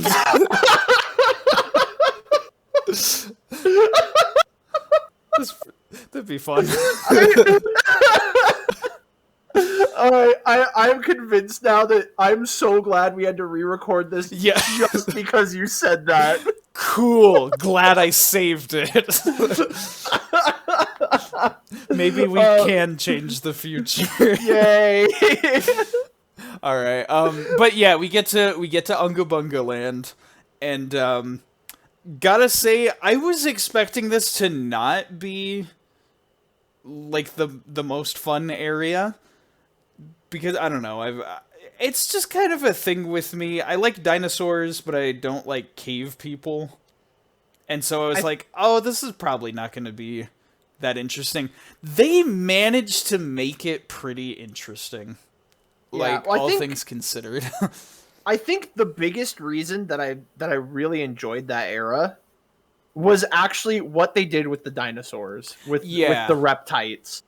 Because this is where I think Chrono Trigger does not fall into like a lot of the stereotypes. Yes. But definitely. Really shows its strength in writing and brilliance.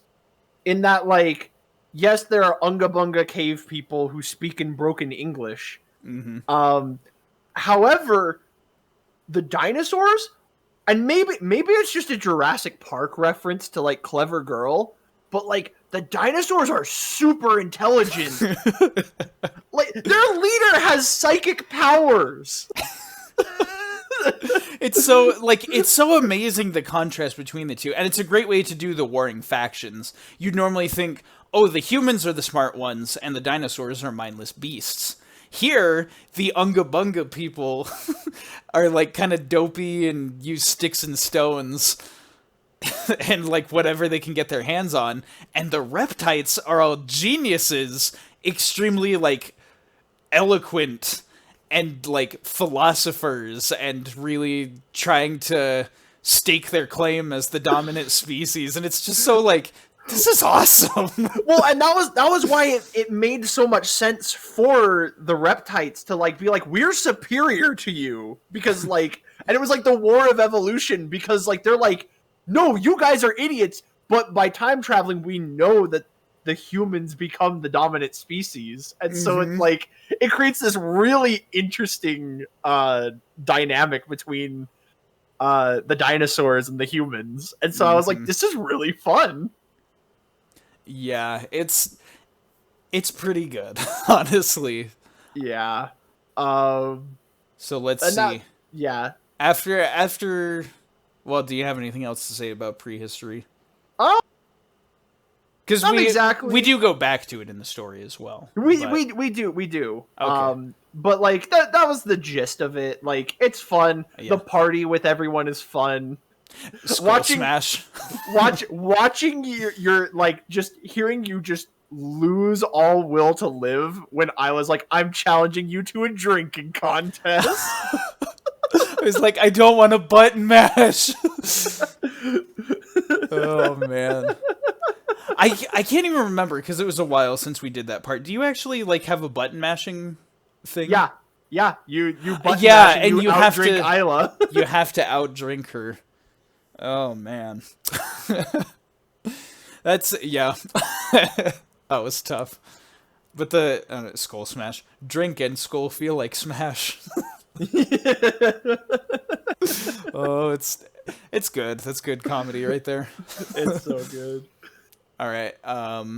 But yeah, so from there we get the stone to fix the Masamune or Masamune, depending on how you pronounce things.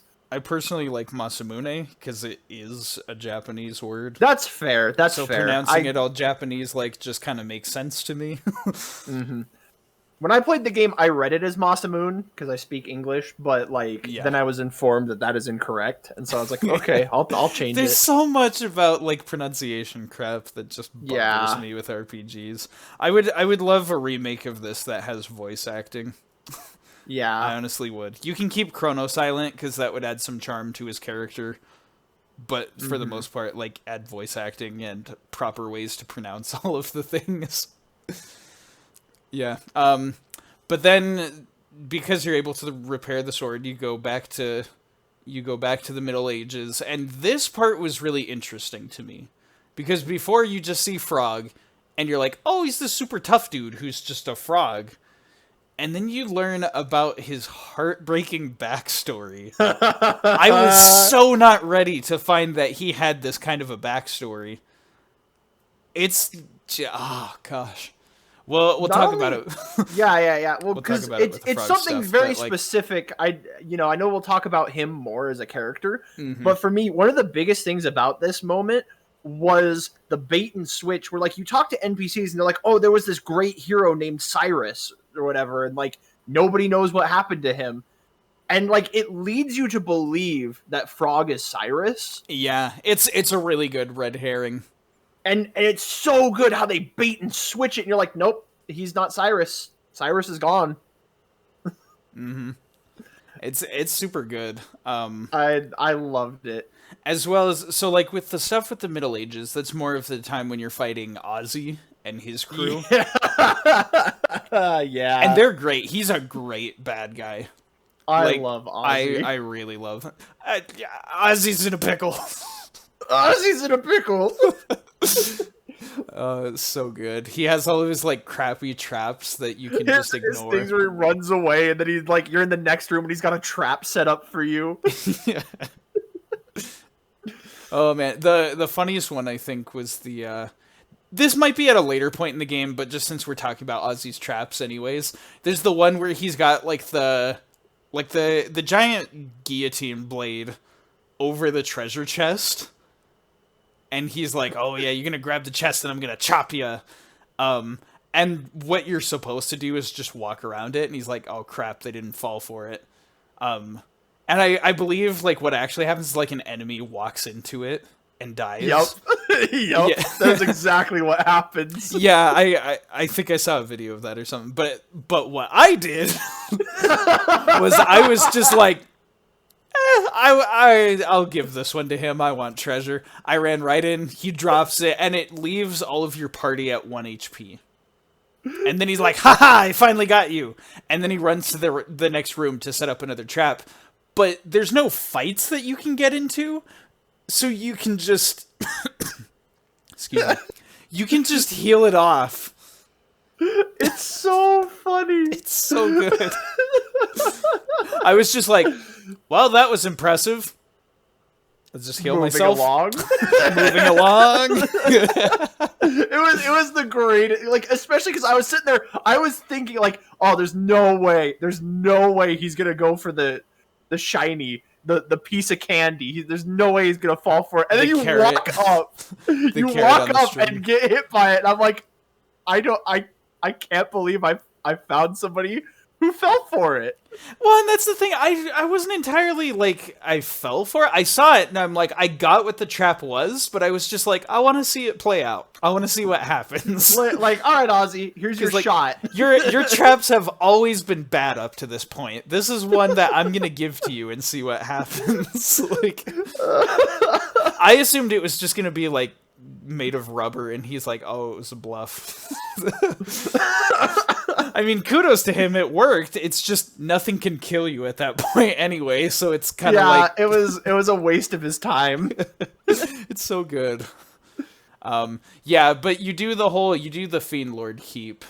Yeah, which that was such a fun gauntlet of like rushing in and just like battling through wave after wave of enemies and just chasing Ozzy down with the hopes of getting to the top of the tower and stopping Lavos from being created. Yeah, it's super cool.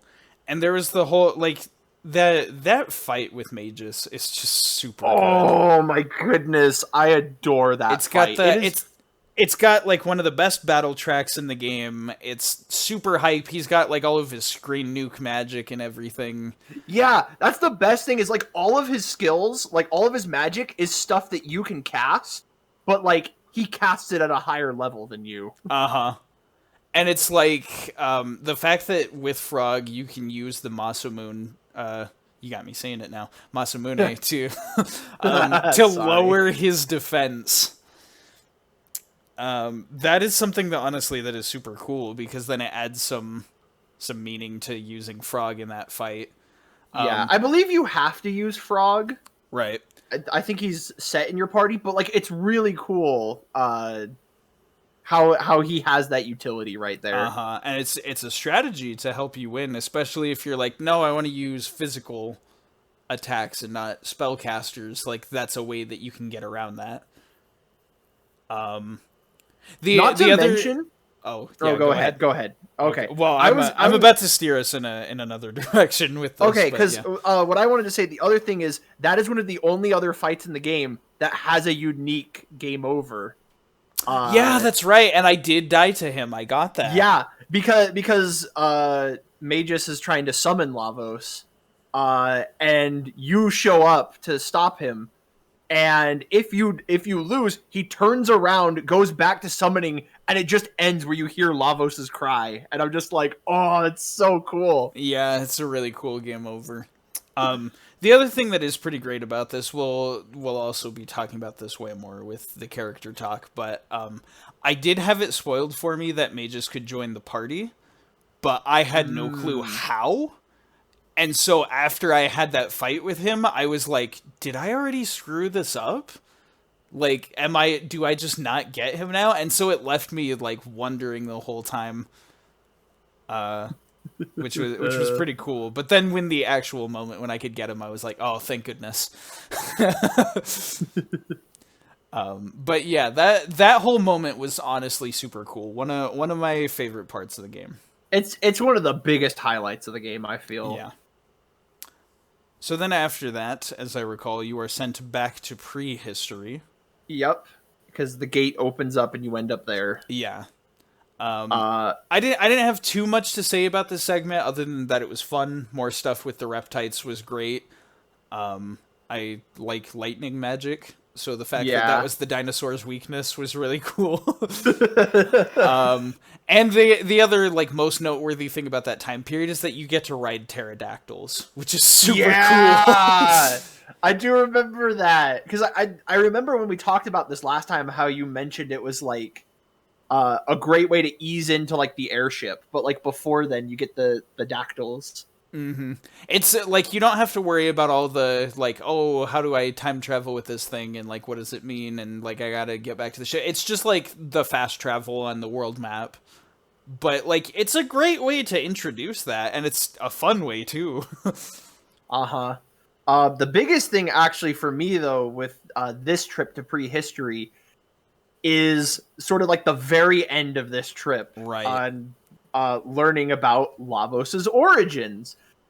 Because, like, for me, it always felt like prehistory wasn't super well connected to everything. I know. It always felt like you were sent to prehistory, not of your own accord. And Or like, because the first time you need the Dreamstone. yeah, to that's fix the true. Masa You need the Moon. Dreamstone, but it feels more like you're there because of an inconvenience and not because it has something to do with stopping Lavos. Uh-huh. I mean, it like, still does, but it's you know what I mean. yeah. And you get wrapped up in like the war, and like Isla's like, we need to save the people and defeat the reptites, and so you get roped into it. Mm-hmm. But then like it's the way that the twist with like Lavos is the meteorite that ends up wiping out the dinosaurs. It's such a good twist. And like I know it was a big deal for me, but watching you lose it over that was so cool. And it's so insane. It was another case of like really cool graphical effects. The fact that they have like the spray of like the lava shell spinning and you see it fly through space and head for the planet. It looks so cool. Well, especially when it impacts into the Tyranno lair, like the force at which it hits, like looks amazing. It's so good. It's just an extremely great moment of storytelling. And then that moment leads into one of the greatest fake outs in the entire game, which is the next time period you go to. Mm-hmm. Which is... Oh yeah, go ahead. No. I just wanted to take the words out of your mouth. It's the Ice Age! It's the Ice Age. Because the dinosaurs are gone! Mr. So Freeze cool. was right. Arnold Schwarzenegger. The Ice Age. The Ice Age. I don't think he said it with that much excitement, but I mean, no, but I say it with that much excitement because it's fun. That's true. Well, what was really cool about that was like you go in the gate after him, and then you walk outside, and there's just nothing but ice and snow, and just like this blizzard, and you're like, where do we go from here? And you wander around, and then you find just a shrine. It just says to the Skyway. You take it up, and then suddenly there's like this enlightened kingdom in the sky. Mm-hmm. And I love that. Like, again, it's where it doesn't follow the cliche. Yeah.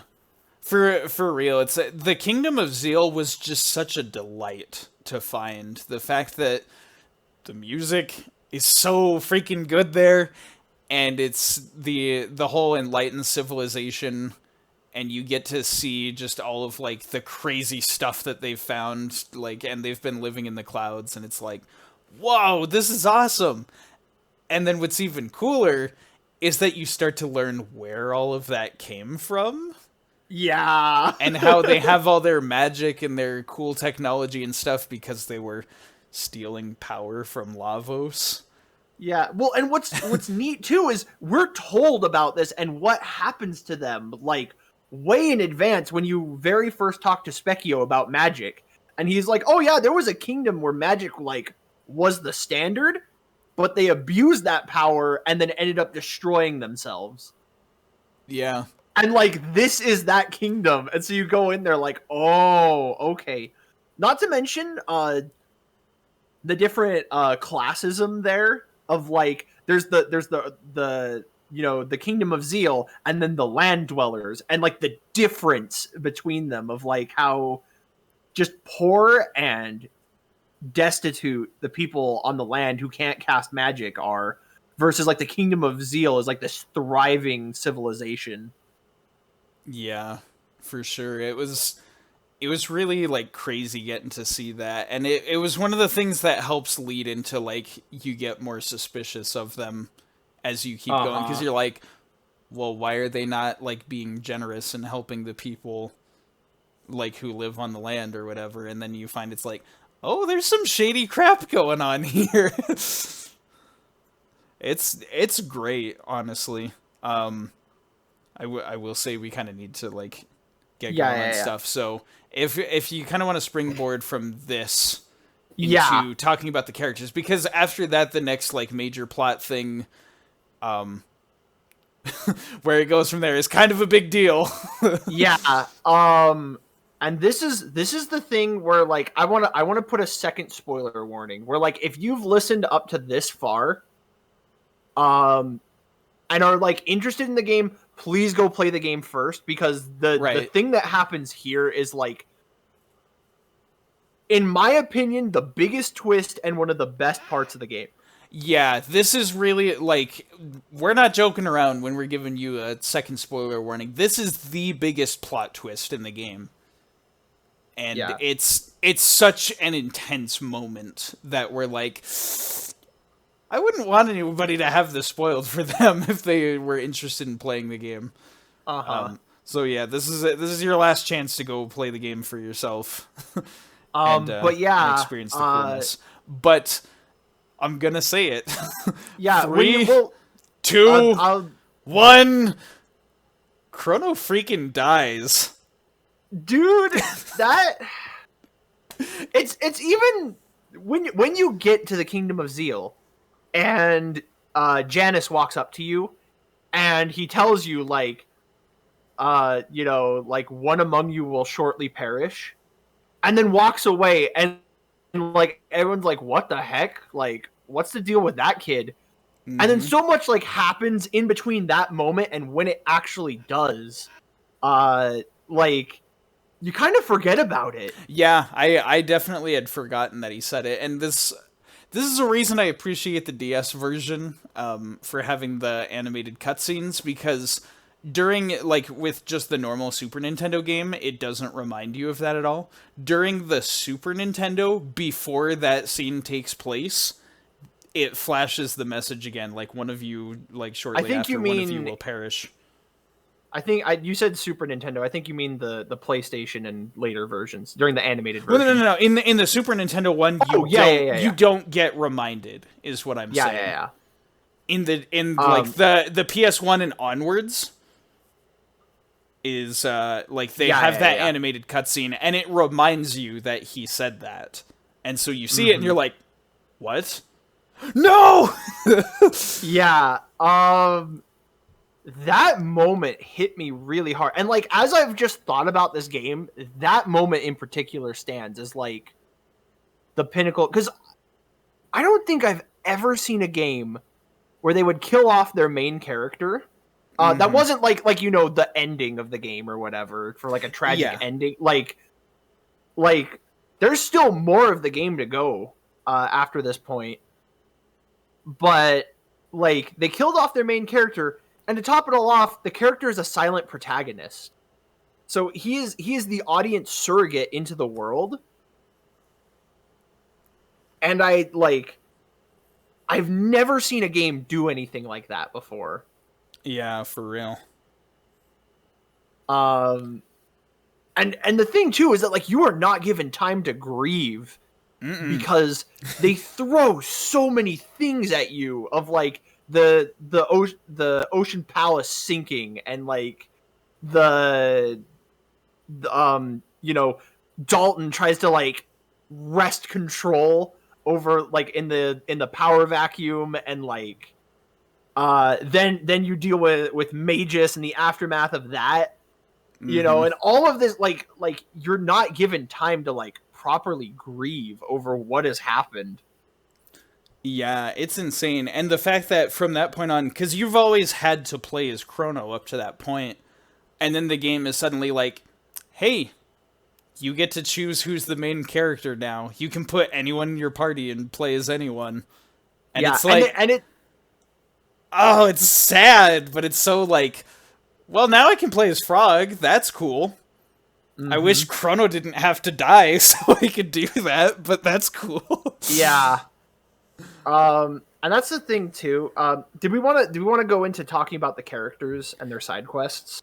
Yeah, specifically first, I do actually want to talk about Chrono generally as a character. Generally? Okay. Yeah.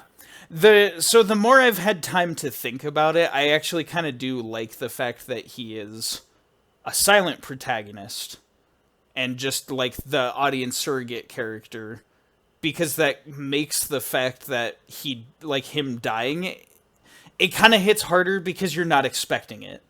He is the last character that you would expect to have die midway through the game. You would think more than anyone else in the game, he would have plot armor. Yeah, exactly. Like, Um, I don't know. They could do some dramatic thing where, like, Frog dies or, like, Robo shuts down because of something or whatever, and it takes Luca forever to fix him. Like, they could do that and you'd be like, yeah, that makes sense. But it's specifically the fact that your silent protagonist character is the one that dies. It's really bold. And it's a really cool thing that they did. But also, I'm kind of glad they had a way out, because I didn't want to lose my most powerful party member. and that's the thing too, is like, well, yes, there is the way out. Again, you can fight the final boss at any point. There is an ending where he dies and stays dead, and the party has to deal with that aftermath. Yeah. And I really love that, because something about that is very special. Chrono as a character, like, the more I've thought about it, he's really grown on me. He's one of the ones that, like, I played with for pretty much the whole game, minus the part where I didn't get to play with him. Mm-hmm. And I played as him. As soon as he was back, he was the main character again. Yeah. But, like, again, I said this in the last one, and I think it bears repeating. I have this thing about about heroes and stories, and about chosen one stories. Mm-hmm. Because, like, I not that I hate a chosen one story. Like, it can be done well. But I feel much more.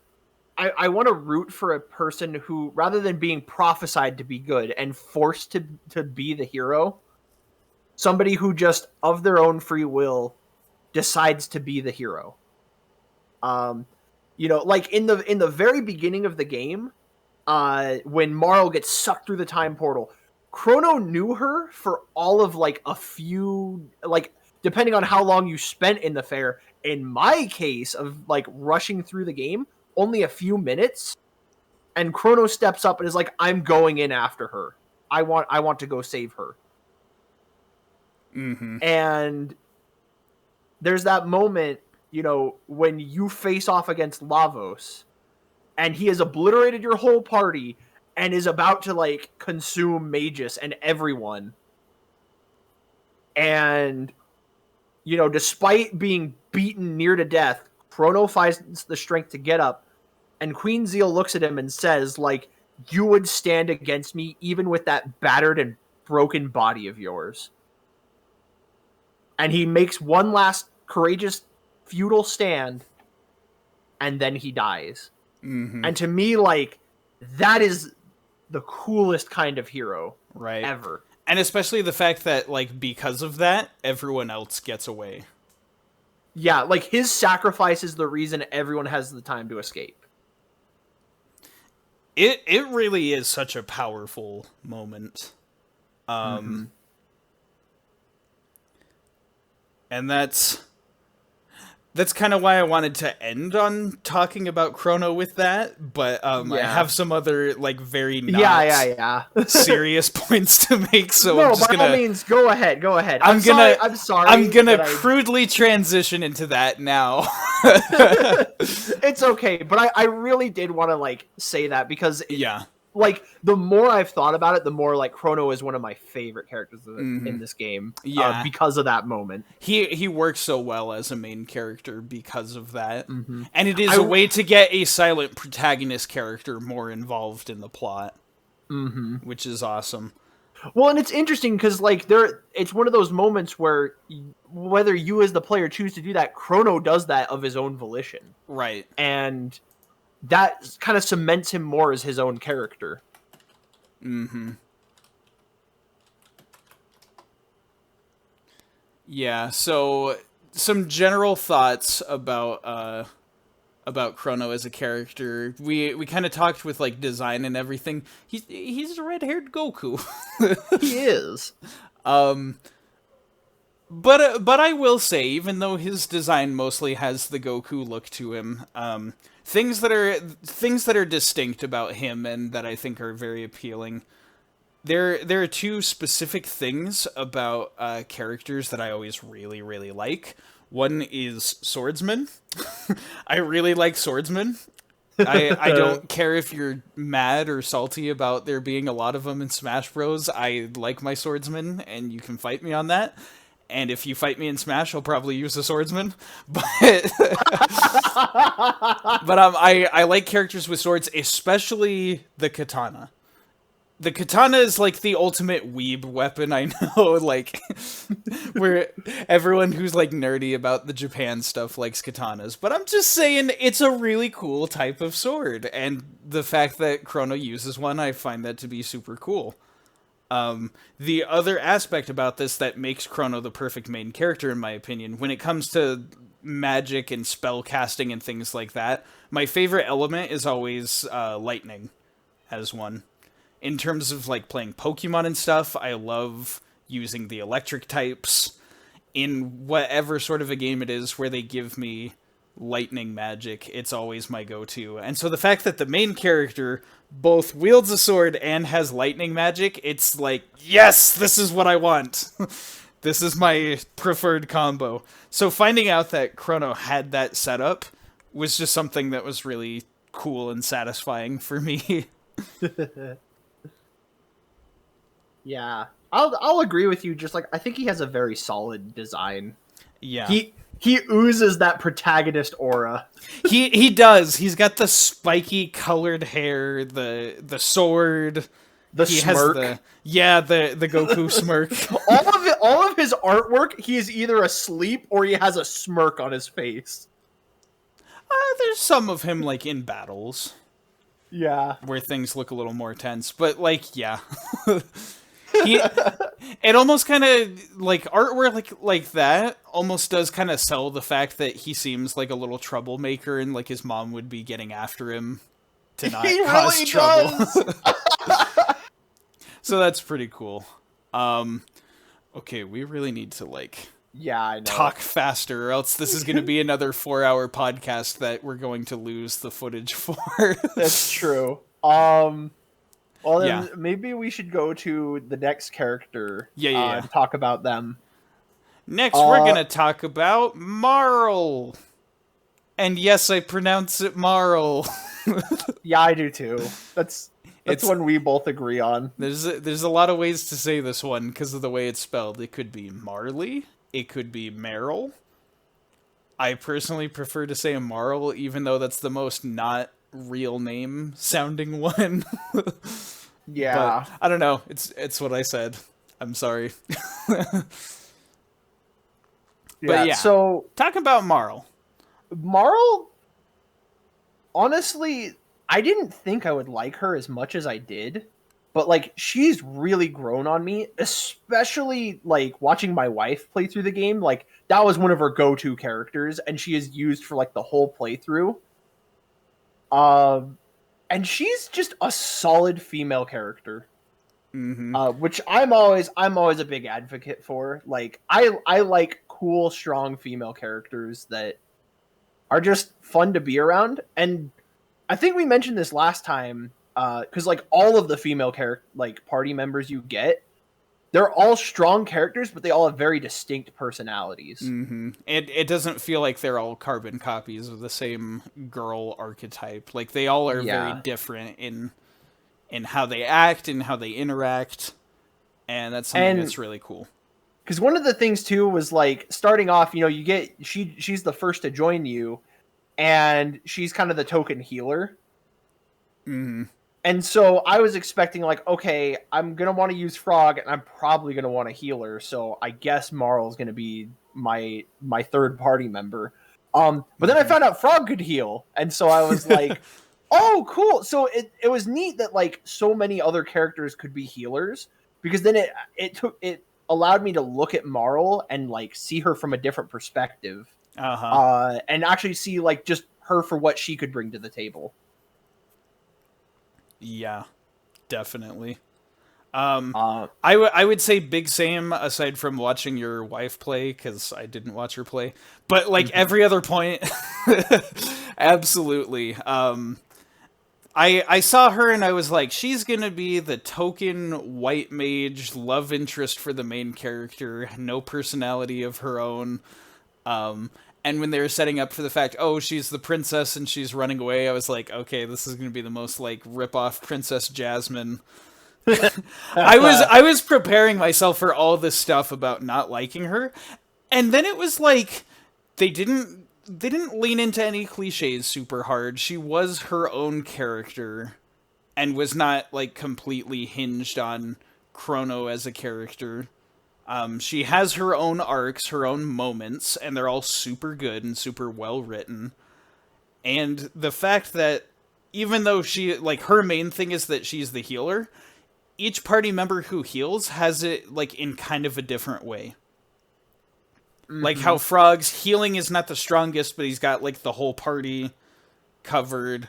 Robo is one that you specifically have to upgrade his magic to make his healing good. With Marl, it's just naturally good, and by the end game, you can just be like, Cure 2, you're at full health. I don't care how much damage you had, you're at full health. Like, Yeah. it's super cool. It is. One other thing about her character too that I for me has been really interesting watching my wife play is that moment where Chrono is gone, and so she starts playing as Marl, and like Marl takes the lead role, and watching like that effect on her as a character is fascinating because here she is, this person who was probably one of the closest with Chrono, and now suddenly she's got to like step up and be the leader of the group. She's basically got to do everything that Chrono was doing. Yeah, and so it's like it's a really like fascinating, and like there's no dialogue about it. It's just like a weird little narrative that like for anyone that takes that spot, it affects them. Yeah. And definitely the point where I'd realized that I'd completely turned around on my originally defensive stance against Marl was during her side quest. Getting the rainbow shell was like a lot of fun and everything, and then there's like another trial. You get that really nifty scene where she busts through the stained glass window. I adore that sequence of her like jumping through the stained glass. It's so cool, and it's so Super Nintendo. Like, it's one of those ones that you could imagine them like doing like a redone animated scene over, but the fact that they leave it in the Super Nintendo graphics is just like, oh yeah. It's such a good scene, and it's like all of that stuff is definitely fun. But the thing that really got me is that final moment where she and her dad make up, and they really just have a sincere bonding moment. That was something that, like, that scene was super beautiful to me. I love that sequence. It's so good. And it was like mid watching that scene, I was like, wow, I really like this character. Oh man. So moving on from her to my favorite character, I'm actually going to let you talk about her first. Okay. Yeah, that's good. Because I feel like...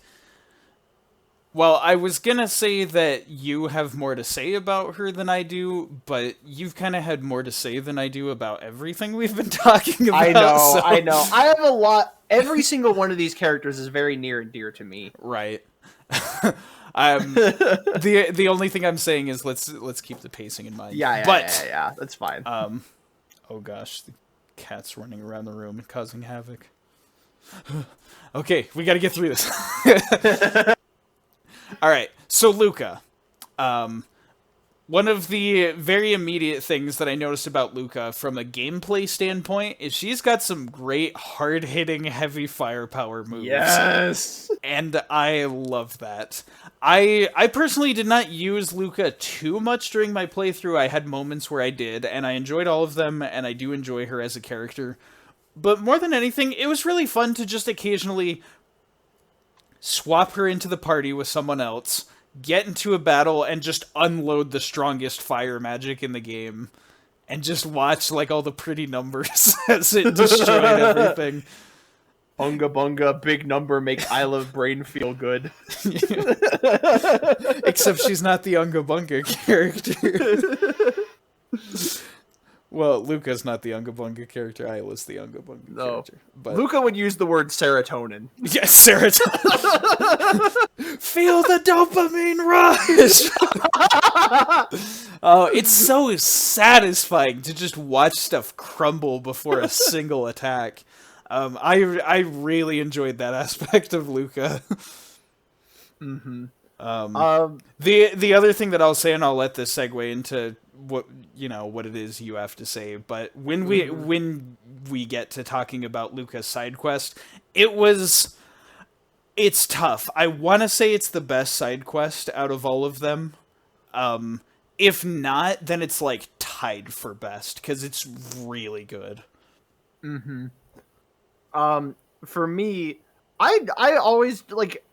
I liked Luca because the thing was I knew Frog was going to be in the party and I had no idea who my other party member would be. And you spend a lot of time with Luca at the beginning of the game. Mm-hmm.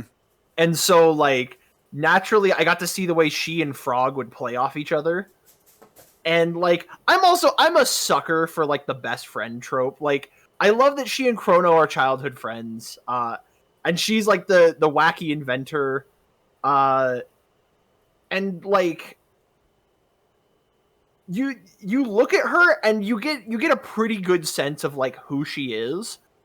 And then when you get into her side quest, you see this whole other layer to her that she is just kept below the surface that nobody is aware of. She has one of the most tragic backstories mm-hmm. that has led to her becoming who she is. And I just want to give her a hug. Yeah. For real. There is the fact that you get that moment where she's just on her own and you see you go through the time portal and you see the whole thing that plays out with her mom and how she got caught in the machine or whatever. And that scene is so great because part of you is am I helpless? Do I just have to watch this tragedy play out? Or is it is there something I can do to change this? Because this is a time travel game, darn it. Mm-hmm. And the solution to that puzzle is genius. Yes. It is one of the reasons only if you're playing on a Nintendo system. Yeah, it is one of the reasons I don't recommend the Steam version. Because the Steam version ruins that puzzle. Yeah. The great thing about it, they're okay, the password to shut off the device is the name of my wife. And so it's you see the mom's name, oh, it's Laura. As it's happening, you're looking, you're where is it? Where do I input the name? How do I turn it off? And so the thing that you gotta realize in order to be able to solve that puzzle is that you have to type in her name with your own controller. You push LARA, and that's how you turn off the machine. That is so cool. It's such a brilliant, smart way of doing it. Because Luca is such a smart character. Her puzzle would need to be something very smart. Mm-hmm. And then for me also, I like to think about that side quest of saving her mom, and that moment impacted her personality so much. And so in that moment, you got to think what's going through her head is if I change this pivotal point in my life, what's going to happen to me? Mm-hmm. Will I not be the same person anymore? Because you see her diary entries from before. Mm-hmm. And she's just I don't care about science. Science is dumb. I'm into girl things.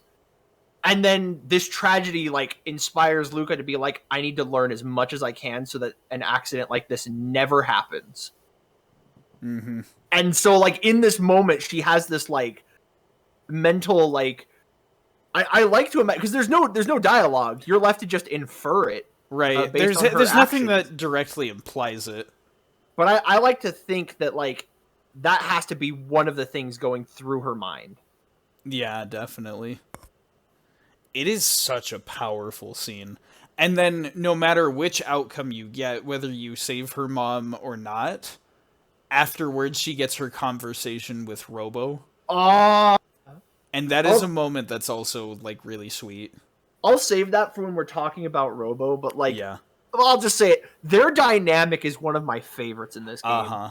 Those two specifically, like, they're both really great characters that are always in service of improving the other character during a lot of the moments in the game. So we talked about my favorite character. Why don't we talk about your your favorite character? Also a favorite of Mine mine. and the rest of the internet's favorite Yes, character. he's so cool. Good old Frog. I do like to make the joke about the pronouncing of names and how it's hard. I like to think that there's people out there that are like, I pronounce it Froge.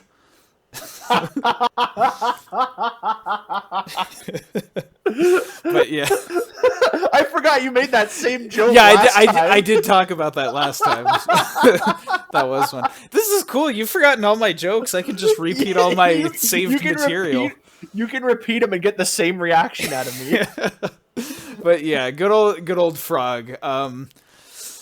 Yeah, I could tell when I knew nothing about this game. I just looked at him and purely based on character design, I was like, he's gonna be my favorite. But after discovering this whole thing about how he was good friends with Cyrus, and then Cyrus died, and he got turned into a frog, and is like, become the super awesome knight because of it, I was just like, this guy is amazing! He's so cool, and he's shredded. Yeah. I just, that's the thing too. I love his growth of character. And like all of the emotional weight that he is carrying with him. And, you know, he's still just trying to do his best. Even though like Cyrus has always been like, you're a better sword fighter than me. You like, if you can get over your own personal insecurities, you could be a phenomenal knight. Yeah. And so like that's like his whole journey is just overcoming that. Right.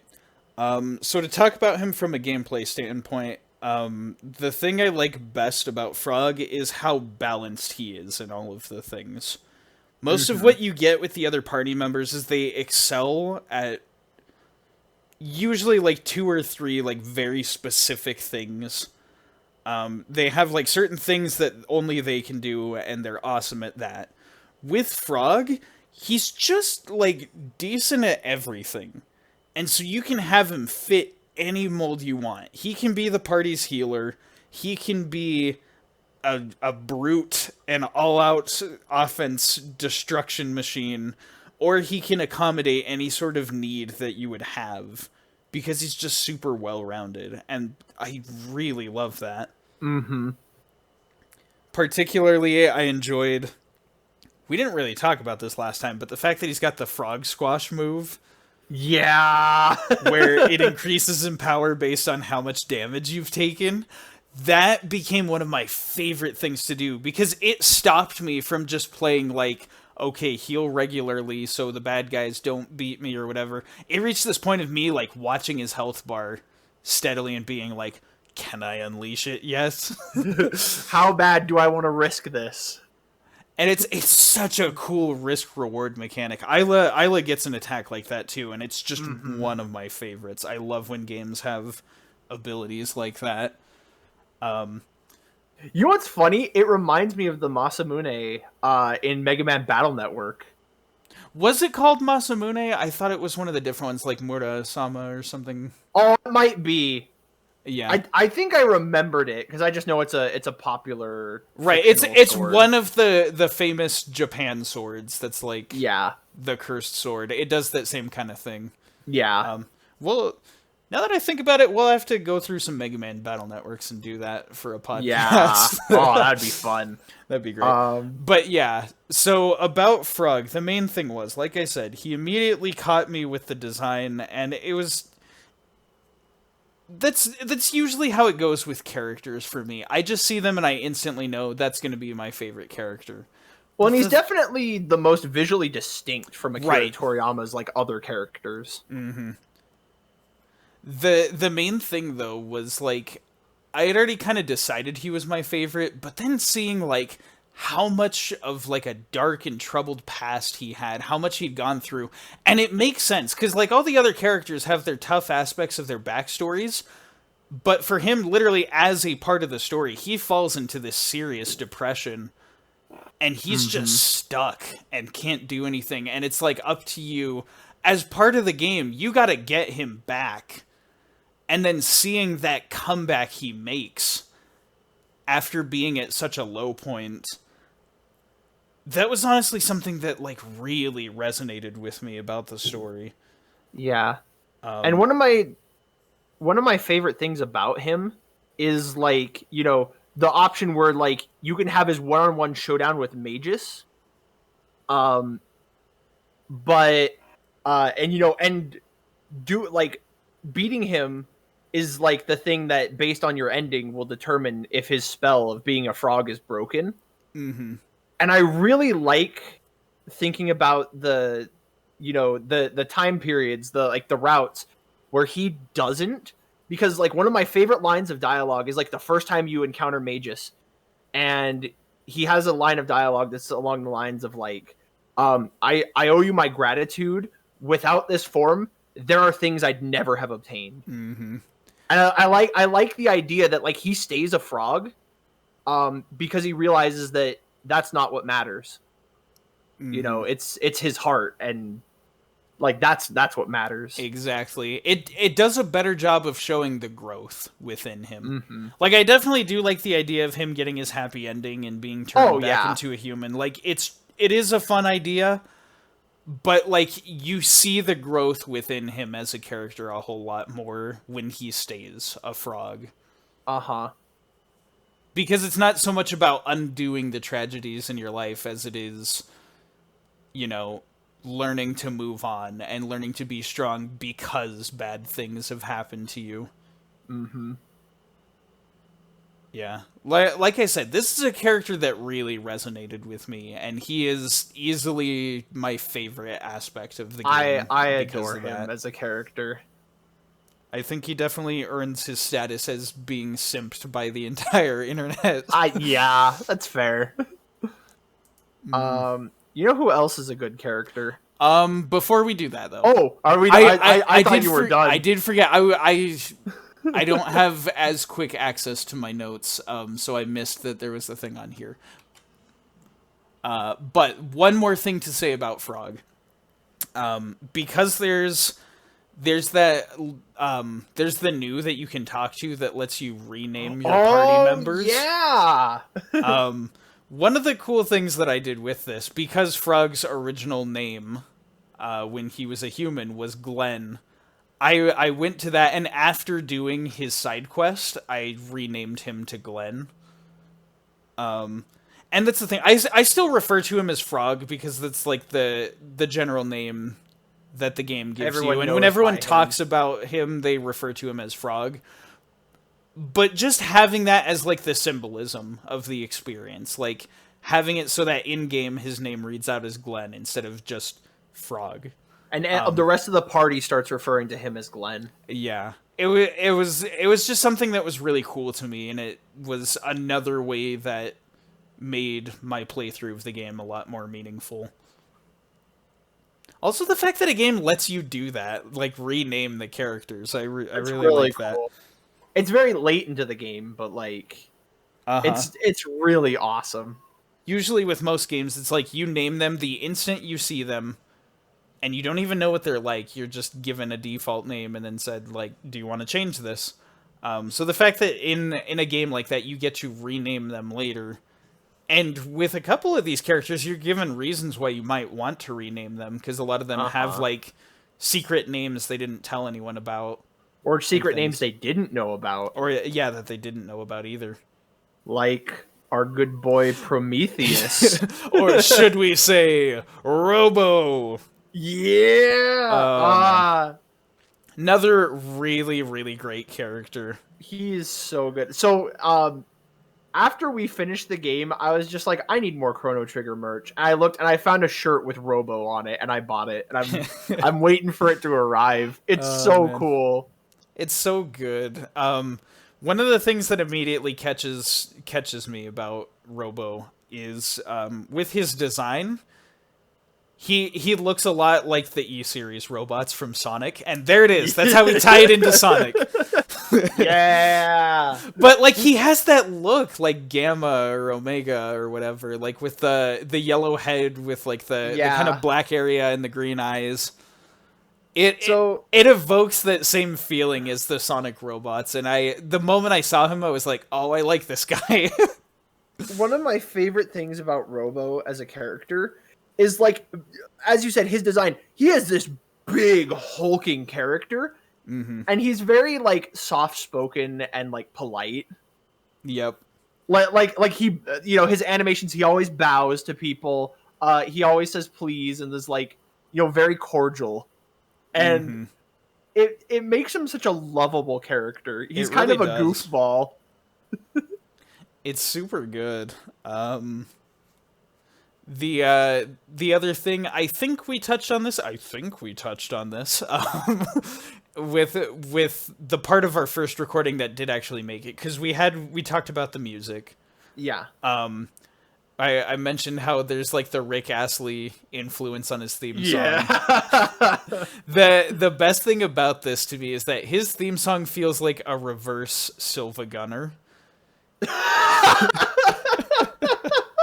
in the sense that, like, with the Silva Gunner stuff, it's like taking the video game song and making it sound like a different song.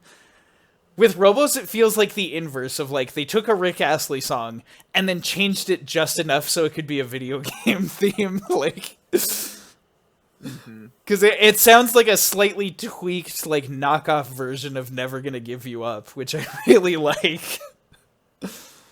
But yeah, like, Robo as a character, he's really just a lot of fun because he's super polite and well-meaning, and I think just, like, as a matter of, like, having him in the party, the comments that he would make on all of the situations that we were in were always super, like, insightful and interesting, and would involve him, like, trying to look for solutions to help other people. And so it was just, like, just really quickly, I came to appreciate Robo. Yeah, he's super good. And especially, like, you feel for him so early on because, like, you find him broken down and Luca fixes him, and then there's that bit where, like, you fight the other R series robots. That was one of the moments that, like, really cemented how much I liked that character.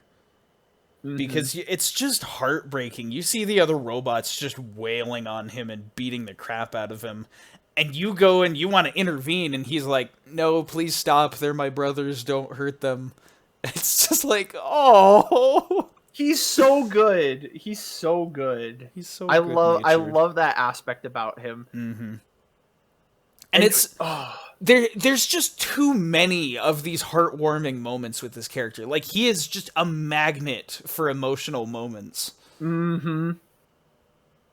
Especially his side quest. I don't know if you wanted to talk about that, but right. Like, now, this is the one. Yeah, we do kind of need to, like, start speeding through some things, but I do want to talk about his side quest just for the reason that, like I was saying, how Lucas was, like, tied with another one to be the best. This is the one that it would tie with. Like, Robo's side quest, you get an entire new dungeon with all these interesting puzzles. You get so much interesting backstory for him. You find out that he's got a sister, Atropos, and you have, like, this emotional... You learn his other name. Yeah, his other name, Prometheus. You learn about him. You have that heartbreaking battle with Atropos, and it's a one-on-one.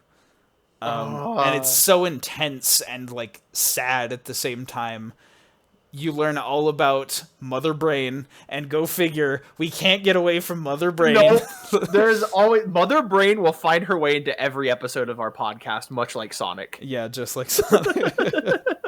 We need a Sonic Metroid crossover to put that to rest. But yeah, there's great combat, there's great story, there's so much interesting, like, stuff mechanically with that one. It's so good. It's really good. So good. His future, not to mention, like, it's the fact that like he is turning against his own kind. Like the robots are in charge and they dominate everything, and he chooses to side with the humans because they've taught him so much. Mm-hmm. I'm a big sucker for robot learns love. Like that trope just it gets me right in the heart every time. It does. And I think that's another thing. Like I did mention that visually he has the look of like the E series robots, but in kind of the same way as Gamma in Sonic Adventure, he has like a really like beautiful arc where he learns a lot of things from life. And it's one of those things that's just like Gamma, it's a robot character that really had a strong impact on me. So I like that about him. And we definitely like the other two characters, but in the interest of time, we're going to try and go really fast. Yeah. I don't have as much to say about the other two. Yeah, same. Well, because, okay, starting with Isla. Yep. I didn't think I would like her. Same. Like, I thought she would be my least favorite character, and she just slowly grew on me over time, especially even more in our playthrough. Yeah. Because like I love her whole like what she's about is just being strong, and so like she doesn't get any weapons. She just gets a monster attack stat for just running up and punching things. Mm-hmm. The thing I love the most about Isla is not only that she's insanely powerful, it's extremely straightforward how you use her. Mm-hmm. You can honestly mostly just use the attack and rarely ever use like your techs when playing as Isla, and you will still be outputting crazy amounts of damage. Yeah, I am It's sad very that cool. she didn't get a real like side quest because Yeah, her she whole didn't get a big proper character one. arc happens in the actual game story. Mm-hmm. But like she's really cool. That's right. One of my favorite lines from her, like, and what because she, I think you mentioned this the last time that we recorded this, but like she Yeah. has a very chill presence. Like she Yeah. just rolls with everything. Because I think we talked about like the caveman thing and like Yeah. That's usually a thing with caveman characters, is that, like, they don't bring much to the table, because it's like, you know, they don't speak English well, so they don't do a lot of conversation. They don't understand a lot of the crazy, like, future stuff with all the time travel shenanigans, so they don't, like, really get involved. It's mostly just like, oh, they hit things and that's all they do. Isla, even though she doesn't understand anything that's going on, she just rolls with it. She just takes everything like a champ, and then when it's time to fight, she just goes in and kicks she's butt. happy to fight. Isla just is like, oh, we're fighting this guy. All right, I'll go punch him. Yeah. One of my favorite lines from her, is just like, "Strong live, weak die. Isla go be strong," and like, that is one of the most metal lines, dude. It's so like, good. like I'm like, Isla is a beast, both literally and figuratively. Yeah. It's But great. it was also really fun watching her role like in the game, because I feel like we really started using her right after Chrono's gone and everyone gets captured and all their equipment is gone, and there's two ways to go about it. Like you can sneak your way around until you can get your equipment for your characters, but if you have Isla in the party, she doesn't need a weapon, so she's like, I can keep fighting, like, you guys get behind me, I'll power through. Yeah, and so, like, you just have her solve all the combat situations by attacking. It's so great. And not to mention her ability to charm Yeah, items. that off was of that was one enemies. that I was going to talk about, because that was one of the things that really swayed me on wanting to use Isla, was the fact that you can steal items from enemies, and specifically when you try and steal items from bosses, there is so much good stuff you get. And so that was like, I went from like, oh boy, cave people, like, let's see like what they do with this one, to just really being like, this character is awesome. I like stealing things. I love the high attack stat. Her personality is a lot of fun and works well with the other party members.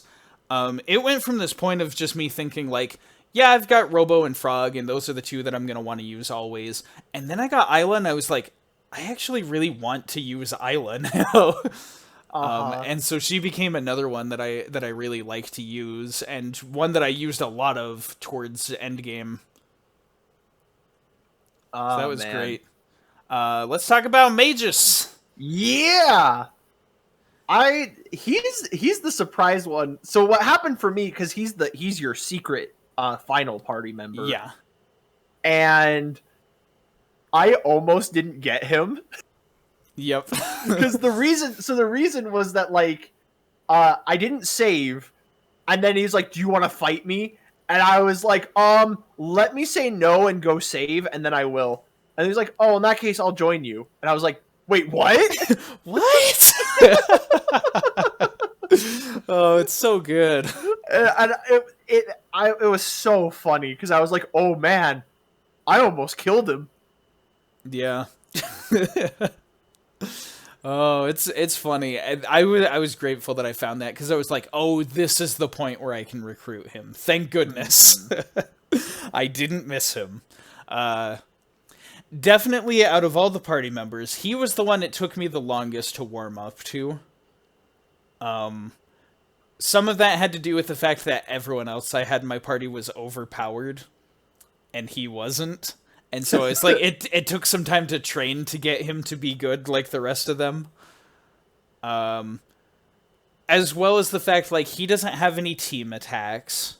Yeah, He doesn't do much to interact with the other party members, and so he's an edge lord. I was kind of like, man, this feels like the like Fire Emblem when they add Anna into the game or whatever, but then like she doesn't have any supports or anything. It's like, then what's the point of using this character? I know. Yeah.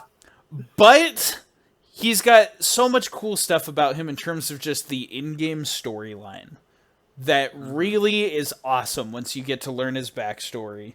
He also has a cat. He has a cat. That's pretty important. To me, at least. Yeah, definitely. I did come to enjoy his playstyle in that he's like, all of his spells are like the screen nuke moves. And so it's like, just whatever you're up against, you're like, hit everything with magic, and it's like, you resist this type of magic, well, I've got a different kind of spell that I'll use. I can hit everything with that. So in that sense, that was really cool. Yeah.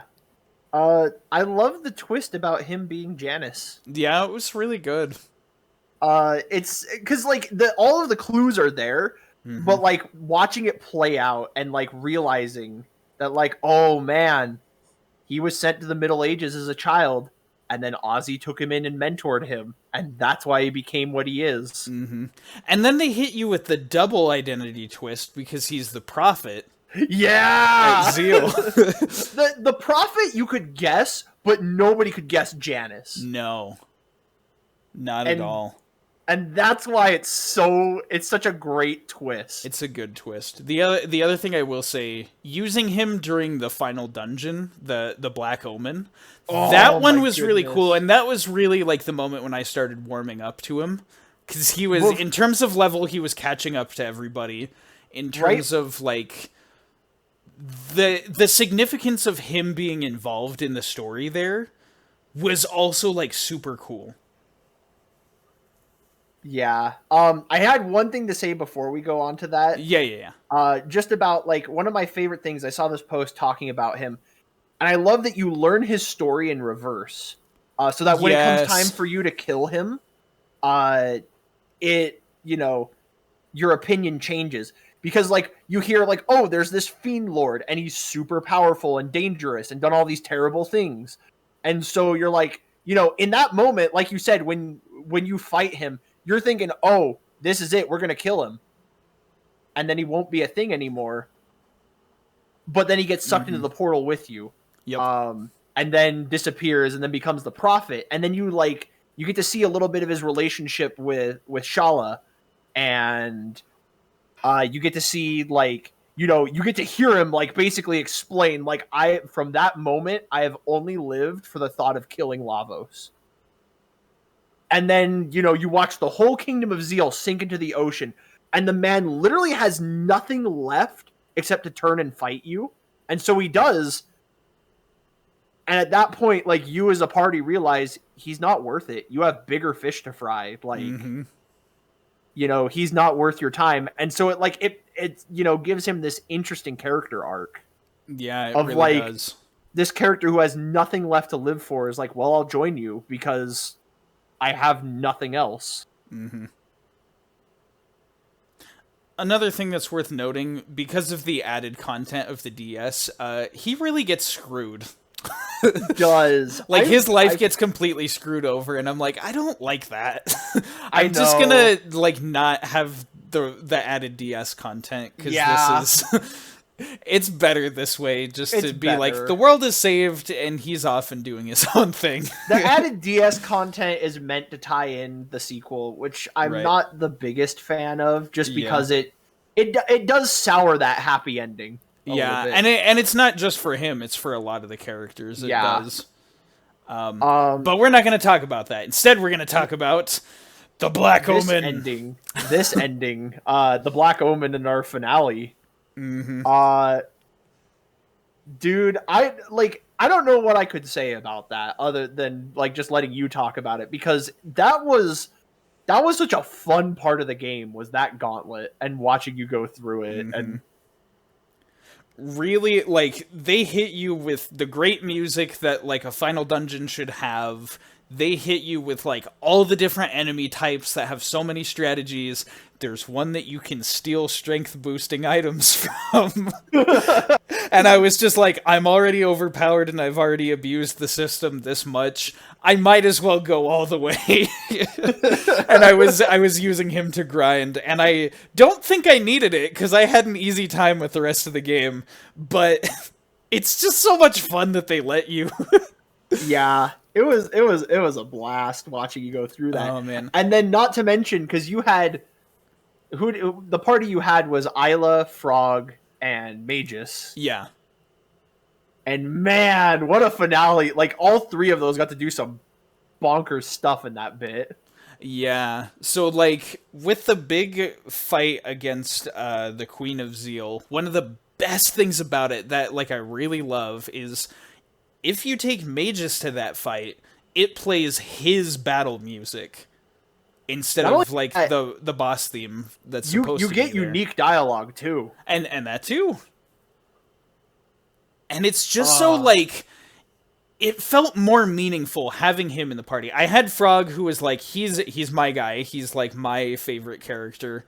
I had Isla, one because stealing things is fun, but also because I really like Isla, and it really varied the type of characters that I had approaching that final battle. One from super far into the past, and then, like, the one from Zeal and the one from the Middle Ages.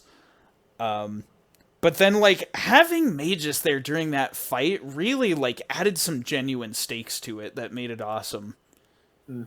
Not to mention, visually, it's one of the coolest fights. It is so cool looking. You get that neat, like, backdrop of space, and it's just like her big, like, machine thing. It's the face with the hands that Nintendo loves a lot.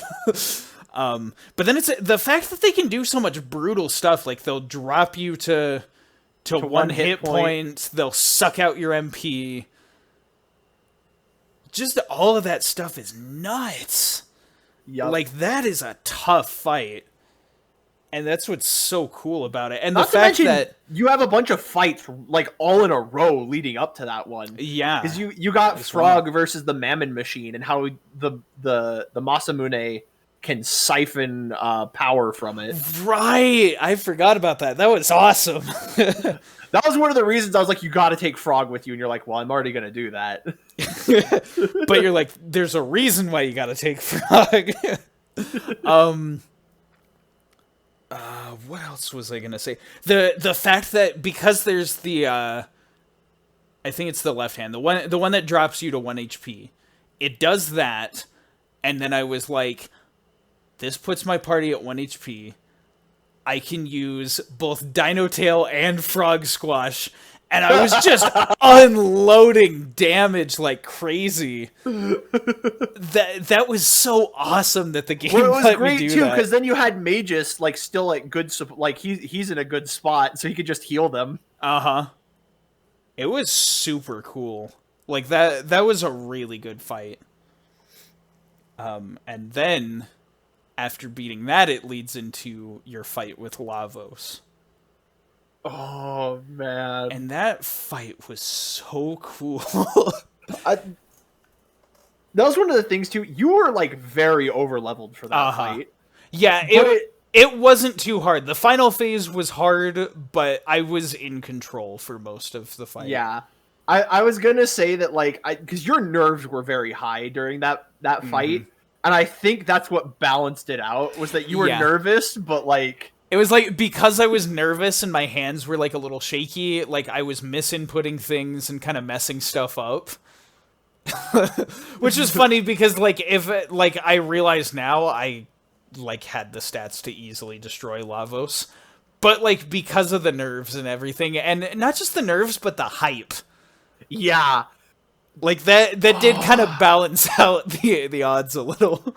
The music too. Oh my goodness, the music is so good. Like on all three phases, the fact that with the first phase you get the Lavos theme and it's this slow, tense music. It's not like trumpets blaring hype and stuff. You get those themes later, but the fact that it starts it's very melancholy. It starts with this slow, like at first it's tense like with the organs. Yeah. And then it turns into this kind of like tragic sound to it that like most of like the Dark Souls games, like their final boss themes really evoke that feeling of like it instead of being like, oh, this is scary, this is dramatic, it's like you hear that and it makes you like reflect on the entire journey leading up to it. Well, especially too because it's a boss rush. Right, you fight all of the bosses in the game like leading up to that point, and so it's like you're reflecting on things, you're thinking about how strong everyone's gotten. And it's beautiful. It's so interesting. Yeah. And then there's also the fact, like, one of the times that I tried to fight Lavos and got spanked was by going through the Epoch. And the cool thing about that one is, like, you just go in guns blazing, crash the ship into Lavos, and then you skip that phase completely. And it's so cool that they let you do that. It's better not to, because you want to keep your ship. And it changes the ending. And it does change the ending as well. But, like, the fact that they let you do that is so awesome. But then you get to phase 2, and this is the one where he looks like Cell. Yeah, You know what's funny, though? If you got Chrono in the party, then you have Goku versus Cell, and it's great. You know what's funny, though? Like, I initially didn't like that phase, but seeing you go through it, and, like, the more time I've spent, like, looking at it, it's really grown on me. And it was interesting, because I was walking into that, and the only thing I'd heard about it is that it looks like Cell. So I was prepared to be like, okay, this isn't going to be as cool as Pinecone Lavos or whatever. But honestly, I really liked the phase 2 of that fight. Even and like especially the ambience leading up to it. Yeah, it's so like scary. There's like the sound you hear of like the heartbeats and you're just like, oh my gosh, this is it. And one of the best things about it is that it continues the trope of the main body and like the two supporting sides, how it's got the two hands, and it's perfect misdirection for phase 3. Yes. When you get to phase 3, it shrinks down to that tiny little like humanoid form thing, and it's got its two little floating pots, and you're like, okay, now this is it. And the best troll of the entire game, because it's not just the phase 2 Lavos, but you go through the boss rush, and so many of the bosses there's a main body and two little supporting guys. And you see that pattern a billion times, and so it primes you for the final boss is going to be that. Because if you kill the main body, the other supports die. Yeah. And so you're just like, that's what's going to happen here. It's the main body and then the other two. But what they don't tell you is all of the HP is stuffed into the little guy on the right. And then the guy on the left and the body are just the supports for the little guy. It's such a genius troll. Like, It's so good. I love that. And then, like, what can be said that hasn't already been said about the music during that final phase? Oh, dude. It is so good. That is one of the ones, like, before I knew much about the game, the first song from the Chrono Trigger soundtrack that I'd actually heard, believe it or not, was the last battle. And so, like, I heard that song, and whenever I'd be doing anything fighting Lavos, I'd be like, it's not playing that song yet, so I know I'm not at the end. Yep. But, like, it's such a good song. And then the fact that it has the, like, at the end where it's the looping point where it starts back over, it plays, like, that really ear-grating Lavos screech. Yeah, and it's like, it's mixed into the soundtrack, which is so cool. And the scenery of the fight, how there's, like, the effect of, like, the warp through space-time, and how in the background it, like, warps you to all the different time periods, and that affects, like, what attacks get used. It is amazing. That is a breathtaking final boss that is just on the freaking Super Nintendo. Yep. Like, that is one of the best final bosses I've ever seen in a game. And it's just on the Super Nintendo. It's amazing. Like, it is so much, like, for very different reasons, but it's so much like Super Metroid's final boss, where it just pulls you in. Very Like, much so. The hype on that is unreal, and the fact that, like, I was being, like, kind of cautious, like, I was overpowered, but I was still kind of, like, testing the waters. When I got to that phase, I was just, like, triple techs, like, unloading triple tech after triple tech, and I was just like, go, man, kill this thing! Let's be done already. Let's save the freaking world. Not to mention, you got cool dialogue for each party member you brought. Yeah, like, whichever party member it is you bring in, they have something to comment on the final battle, which is so cool. I love when games do that, because also a game that promotes replay value of going back and fighting this thing at different time periods, it encourages you to change up your party and bring somebody else and see what they have to say. Definitely. And not to mention, like, the fact, like, I had so much good stuff at that point. The fact that, like, with the team combo I had the haste helmets. I had 2 of them. And so it's like, okay, like, Robo doesn't have the haste helmet, so I'm going to keep him on support. And then I've got Chrono and Frog with the haste helmet, so they're just going to unload. And then when Robo refills and the party's good on health, I'm going to do, like, just triple tech after triple tech after triple tech. And it was satisfying because I got spanked by that boss so many times. So to just be unloading everything I had on it was like, oh, it was so satisfying. It was so cool watching you do that. That really is one of the best final bosses that I've ever seen in a game. And for a lot of, like, the very same reasons, I think Breath of the Wild is another one that has a really good final boss that is affected by at what point in the game you fight it. But I was just blown away that there was a game this old that did the final boss even better than Breath of the Wild did. Yeah. That really caught me off guard. Oh, man. And what a finale. Yeah. And it's like... And not only... Well, Go ahead. Go ahead. I was gonna move past the fight to, like, the actual end of the game. Yeah, same. But just, I love that ending so much.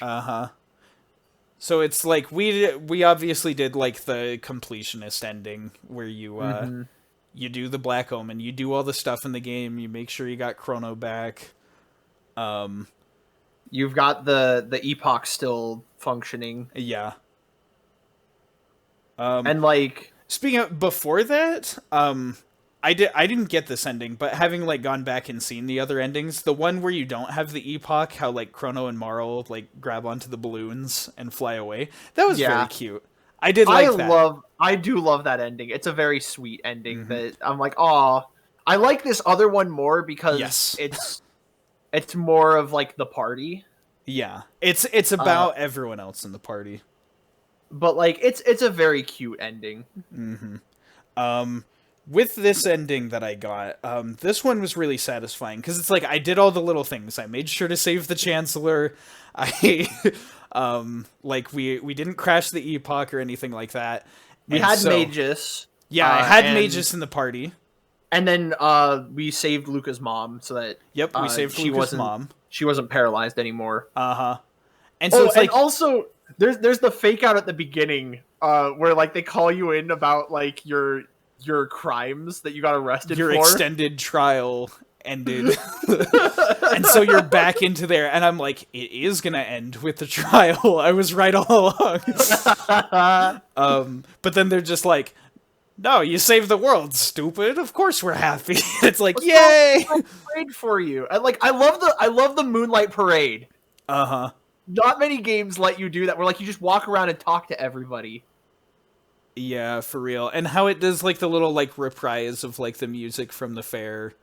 Yep. It's really charming. It's just a super nice way. It really bookends it perfectly. You started with, going to the fair, horsing around and like having some fun, getting into trouble. And that's like the way that you end. Like you after this crazy journey, you're back there at the fair having fun with everybody. Yeah. And then it's like, then you get like the heartfelt goodbyes with each of the party members as they return to their time periods. Every one of those makes me emotional. Like even Magus, how like he doesn't say anything. He doesn't say a word. Like Marl's like, so you're gonna go look for your sister, and then he just jumps through the portal. Yeah, like he just leaves. And on the one hand, you see that and you're like, wow, what a dick. But then on the other hand, like when you see that, when you think about like what everything you did means to him and how it's like now he has a chance, like unrestrained by Lavos and everything, like to just go look for his sister, you're like, yeah, you go, man. Like, all right, you do it.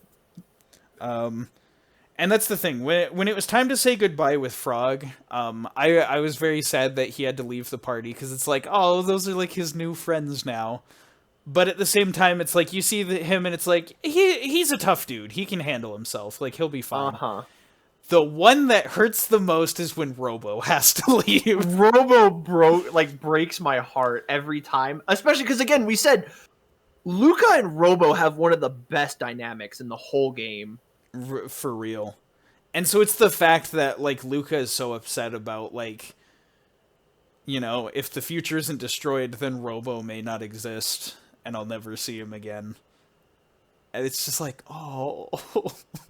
Why is it always Robo? Why does the sad stuff come with him? Well, I love Robo's comment about like you're the one who taught me to be considerate of the feelings of other people. Like the new future will have a place for me. And I love that like, he acts tough, but then he's crying and walks into the wall and he's like, he's still his goofy self. Right, and he makes a joke about it, so that way it's like you can still laugh, but he's like, oh, like sensors damaged, oil leaking, and it's just like, oh, Robo. And that's why it's so important that you get the epoch. Yeah. Because you need your Robo at the end. you need to confirm that he has a good future. Yep. And so you get like your heartfelt goodbyes. You're left with the remaining 3 who are all from the present. And then it's just the fact that with the ending I got, my diligence paid off. The 4 cats come running through. And it's mom chasing them. And it's the most like wacky, like it's the biggest mood killer, and it's so funny. Dare I say, like, Back to the Future, like, stinger, slap to the face, like, ending. They're like, well, we can't dismantle the epoch because we gotta go save Chrono's mom and cats. It's just like... Oh, it's so perfect. I could not have asked for a better ending. Because it implies... I just made the greatest realization is you have 4 cats. Yeah. And What if all four of them went to a different time period with one of those people? Not in the game, but just like narratively, that is so great. That is perfect. That's personal headcanon right there. Yes. And we didn't need one to go with Magus because he's got a cat. Well, now Magus has 2 cats. Oh, that's true. Oh yeah, because it's 4 of them that go in each of the right. Yeah. But now his cat's got a friend. Exactly. And he's going to teach them to fight. Well, that's the thing too about his character is that like it's very subtle, but you pick up on the fact that he doesn't like humans, but he loves animals. Uh-huh. And I respect that. I'm kind of the same way.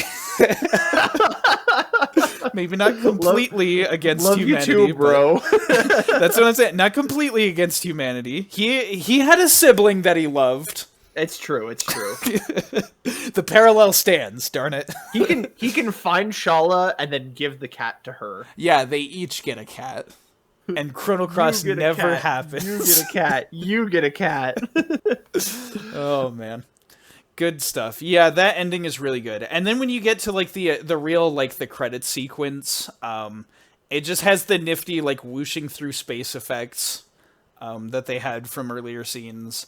And you visit everyone. Yeah, you get to see how everyone's doing. The music is beautiful there. Oh, that's one of the things. Like, good music during the credits is not necessary for a game to be an amazing game, but whether or not the game you played is good, if the music during the credits is good, it will fill you with this really positive sentiment that makes you look back on everything.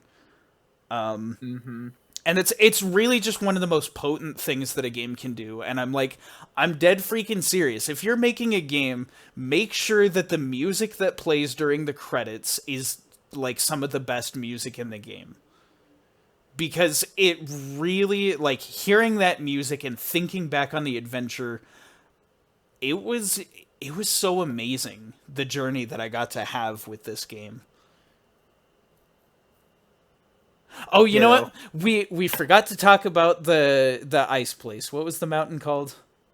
Oh, the Death Peak. Death Peak. That was the only bad part of the entire game. I hated Death Peak. The fact that it has like the blizzard that pushes you back and you have to line yourself up, but just by walking into the trees, like Chrono will try and walk around them. Or not Chrono, but like whoever you're playing, they'll try and just walk around the tree naturally, and so like you keep messing up the thing. That was awful, and I hated that, and I was so mad, and it was the only bad part of the game. Everything else about the game was beautiful. I love how you just finished like, this game is perfect and amazing. I hated this thing.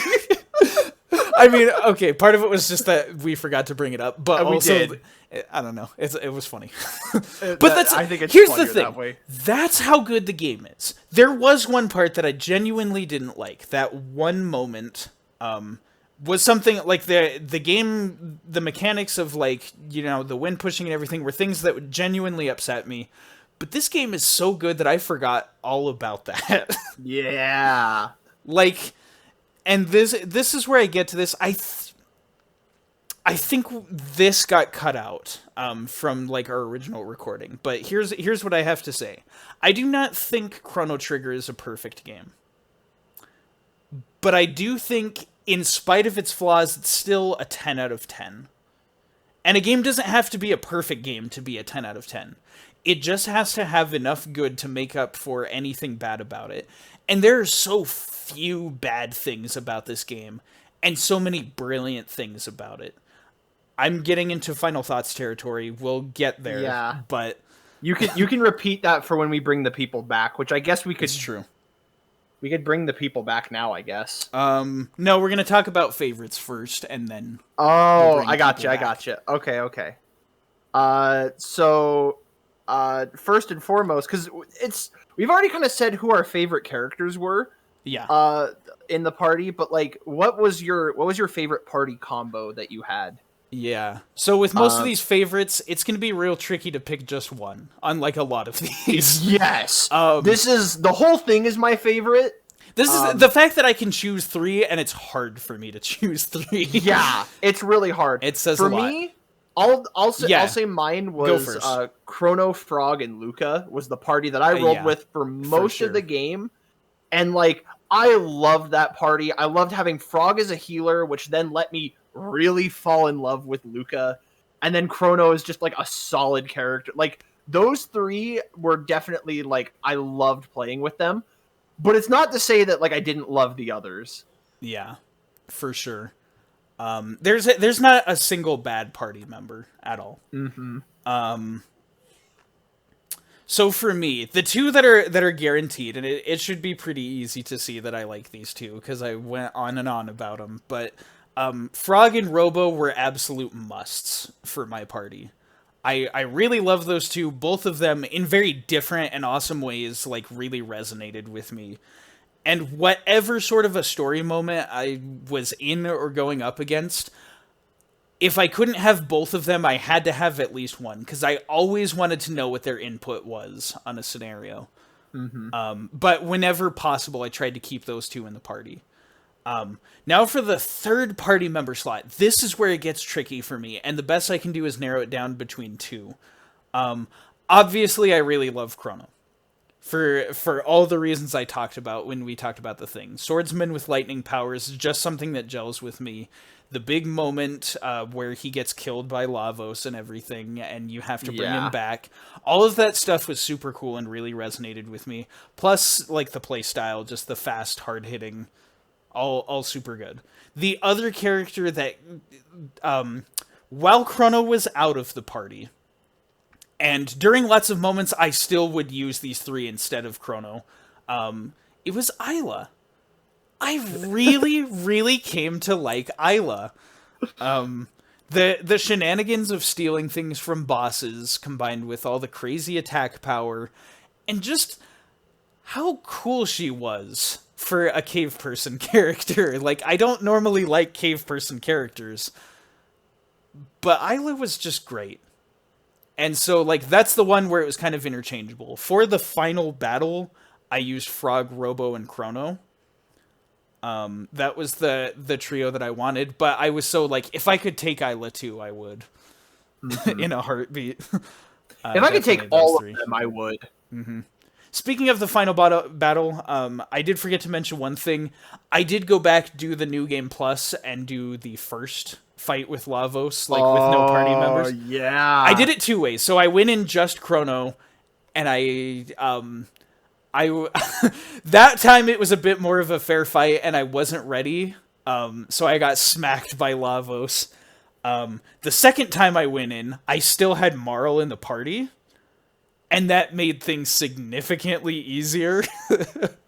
Like, even one other party member was all I needed to be able to beat it. So I beat it that way, but I really wanted to prove that I could do it with just Chrono. So I went back another time, just Chrono, and I beat it again and got, like, the developer ending. It's such a cool ending. It really is. That for doing it, like, the hardest way possible, you're given such a cool reward. Yeah, for sure.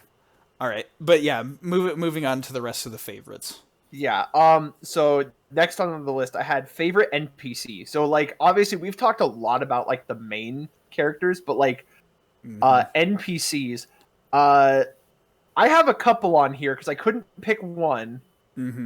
Mostly because first off, these 2 are actually inseparable. They are the same, one and the same. Quite literally at some points, is Masa and Mune. I really like these 2. Just something about their design is super cool.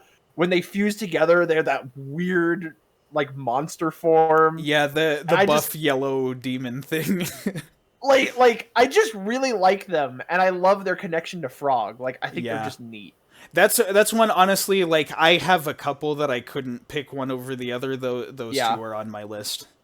The other NPC that I really like that, like, doesn't get talked about a lot is Tada. He's the little kid that just ends up with the hero's badge. Oh yeah. Like, and he's so funny because he's this kid who's way in over his head. And it's just like, yup, I'm a hero. I'm gonna go get the Masamune. And there is an ending where he becomes the legendary hero. Are you serious? That's awesome. Yes, yes, it is one of the funniest endings because you don't restore Frog to being the hero.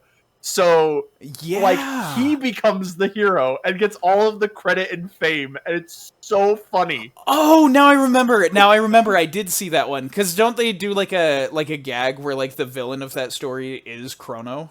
Yup, it's Chrono, Marl, and Yeah. Luca, and they're all sitting on the throne and like laughing. Okay, yeah, now it's coming back to me. That one is great. It's such a funny ending, and like Tada is such a funny character. Yeah, for real. I forgot about him, but like definitely he's a good one. He's a character that a lot of people forget about, but he's a really cool character. Mm-hmm. What about yours? Okay, so there are two others for me, like we were saying, Masa and Mune. Those two definitely. Like I really love those two. Those are NPCs I really like. Aside from them, can we just talk about Johnny? I like Johnny a lot. I really came to love him. He's got this punk style to him, and he's got his gang of robots. And it's the little racing minigame. I know I wasn't good at it, and I spent a lot of time and ended up rage quitting on it, but I still really do like him. And, I love and what he brings. On his official artwork, his tires say "Bad Year." Bad Year. That's a good one. It's like Goodyear. Well, it's funny because he's in the doomed future. Yeah, he's in the bad year. Oh, that's genius. That's honestly genius. Johnny is just super good. You're in one of the most hopeless, depressing, awful parts of the game. And there's just him, and he's just like, hey, I like racing. Hey, kid, want to race? That's like his whole thing. He's this super chill dude because like robots are chill in the apocalypse. They're fine. It's humans that are screwed. And so he's just there to have a good time. And it's like, it's kind of fun. It doesn't feel like a pace breaker, but it is fun. Yeah. The other NPC that I absolutely have to talk about, because their impact is, you know, not only like meaningful just as a character, but particular to my frog-loving playthrough. You gotta love Cyrus. Cyrus is so cool. He's the other one that is just so, like, the fact that, like, Glenn was so, like, insecure about himself and so nervous about the future and everything, and Cyrus was just constantly there as, like, a beacon of positivity for him, and just constantly pushing Glenn to, like, do his best. And then it's, like, you have the horrible, like, circumstance of him dying, Glenn gets turned into Frog, and there's so much about that that's difficult. But then the fact that afterwards you get Frog's side quest where there's the ghost of Cyrus, and you see that he's like a haunted, tortured soul because his spirit isn't completely at peace either because of the way things ended for him. And so the fact that, like, in this very beautiful way, from both sides of the veil, Cyrus and Frog help each other to heal. And that is something that is just so cool and so beautiful to me. Yeah. So that's really why I got to give it to Cyrus. And maybe, like, that one's more impactful than Johnny. Johnny's just a cool guy. So probably out of all the NPCs, either Cyrus or Masa and Moon would be my favorite. But definitely those three are all ones that really stood out. Yeah. I'd also like to just give a shout out to Melchior. Yeah, just a Melchior's cool guy. great too. All of the wise men were really cool. And it's so hard to pick, like, just... There's so many great characters. I can barely believe I narrowed it down to 3 NPCs. I know. Well, like, I narrowed it down to, like, just these 2 that I had. And then I was like, oh, but Melchior. Oh, but, like, all of these characters. And then I'm like, it's so hard to pick. And it's like, oh, but, like, Atropos and... Yeah, Atropos is so cool. And Shala and all of them. Yep. So many good characters. I will say, part of the reason I was able to narrow it down is I made a separate category for favorite villains. Yes. And And I think it goes without saying that like Lavos is the king of this category. Right. Lavos is the best one. And so like if we're not counting Lavos and just talking about all the other villains, then that's one thing, but like it's Lavos. Yeah, everything it's about no him is question. great. And Literally on my shows... notes I wrote Lavos and then duh. Yeah. And it shows the fact that like a silent protagonist is just a trope that's like it can be fun to work with sometimes. A silent antagonist is not one you usually see. And even better yet, when you have both in this game and they have such an impactful moment like Chrono has where Lavos kills him. Yep. Like, it's insane how good it works. Neither of them talk, and yet there's so many powerful scenes with them. Well, and you gotta think too that like Lavos might not even necessarily like be a villain. Yeah. Like obviously he's intelligent. And so obviously there's a sense of like he is doing this knowing full well what he's doing. But it's also just like an animal instinct of like he's just going to a planet and harvesting its DNA so he can grow powerful and then leave and go to the next. He's literally doing just the base thing he knows how to do. Right. And it's like it's what his species was born to do. And so there's an element of it that's like what he's doing is bad. And it's like it's an evil thing that, you know, our heroes obviously want to stop. But there's no like maliciousness to it. You can't be sure that there is intent to hurt. Like there could be. If there is, that's just all in Lavos' head, and there's no way for him to express that. But you have no way of knowing what Lavos even feels about what it's doing. For all we know, it could be remorseful that that's the life it lives. And it's so cool that it's just left ambiguous like that. It's really cool. So we talked about Lavos, even though we said we're excluding him from the category. I wanted to talk about him, but like... Right. He is the best. Other villains, though, that made a very big impression on me are kind of the gag villains that are Dalton and Ozzy. Yeah. So if you want to talk about Dalton, because Ozzy was my pick. Okay. Because Dalton, he's so dumb, and I love him. Like, the fact that like his whole combat strategy revolves around he can't kill you outright. He's got to cut your HP in half and keep doing it until he drops you to like a pitiful amount. And then his other attack is to just burp, which does a pitiful amount of damage. And so it's like he's got to build this 9-mile bridge just to beat these opponents. And he's so just silly because like obviously he has the Golem, which is like a much bigger threat. But like back to back, you get two like joke fights against the Golem and then him. Yeah, and like he's so funny. I love the bit where like he repurposes the epoch and it starts playing like the triumphant music, and then he's like, "Nope, cut the track." And then it plays the villain theme, and then he's like, "That's better." He's like, "Yeah, this is my theme song. This is my jam." In my ship, we listen to bad guy music. It's so good. Dalton was a lot of fun, definitely. He was such a fun character, especially with like a lot of with like how serious all of the stuff with Chrono was. It's so great to have just this goofball of a villain who's like, "Oh shoot, they're gonna kick my butt. Hey, what's that over there?" Yeah, it really was like, it was the perfect pick-me-up after a sad moment.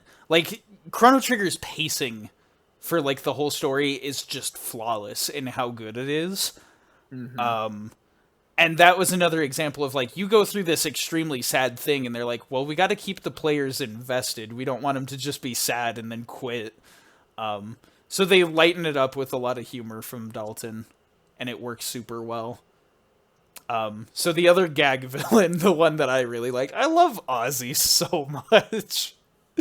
He's a goofball. So great. And we talked about like the traps and stuff that he sets before, but it's just the fact that like he talks such a big game, and he is the smuggest, most conniving like piece of crap you'll have to deal with.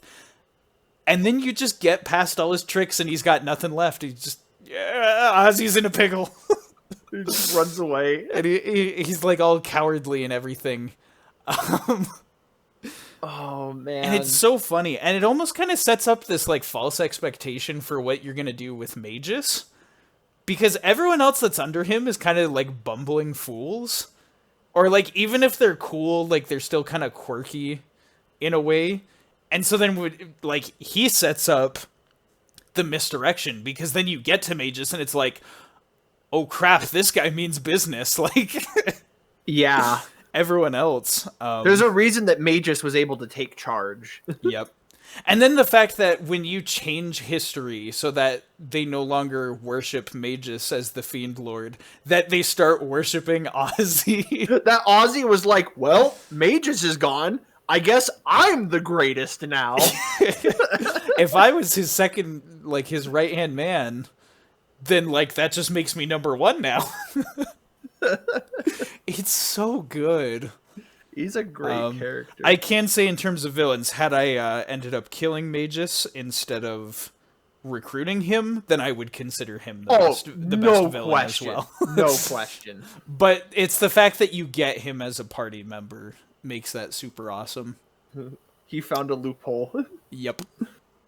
All right, time for an even more difficult question. Favorite song? Now, despite the difficulty of this, because there are so many good ones, like I said, this is the best soundtrack on the SNES, and one of the best soundtracks in gaming in general.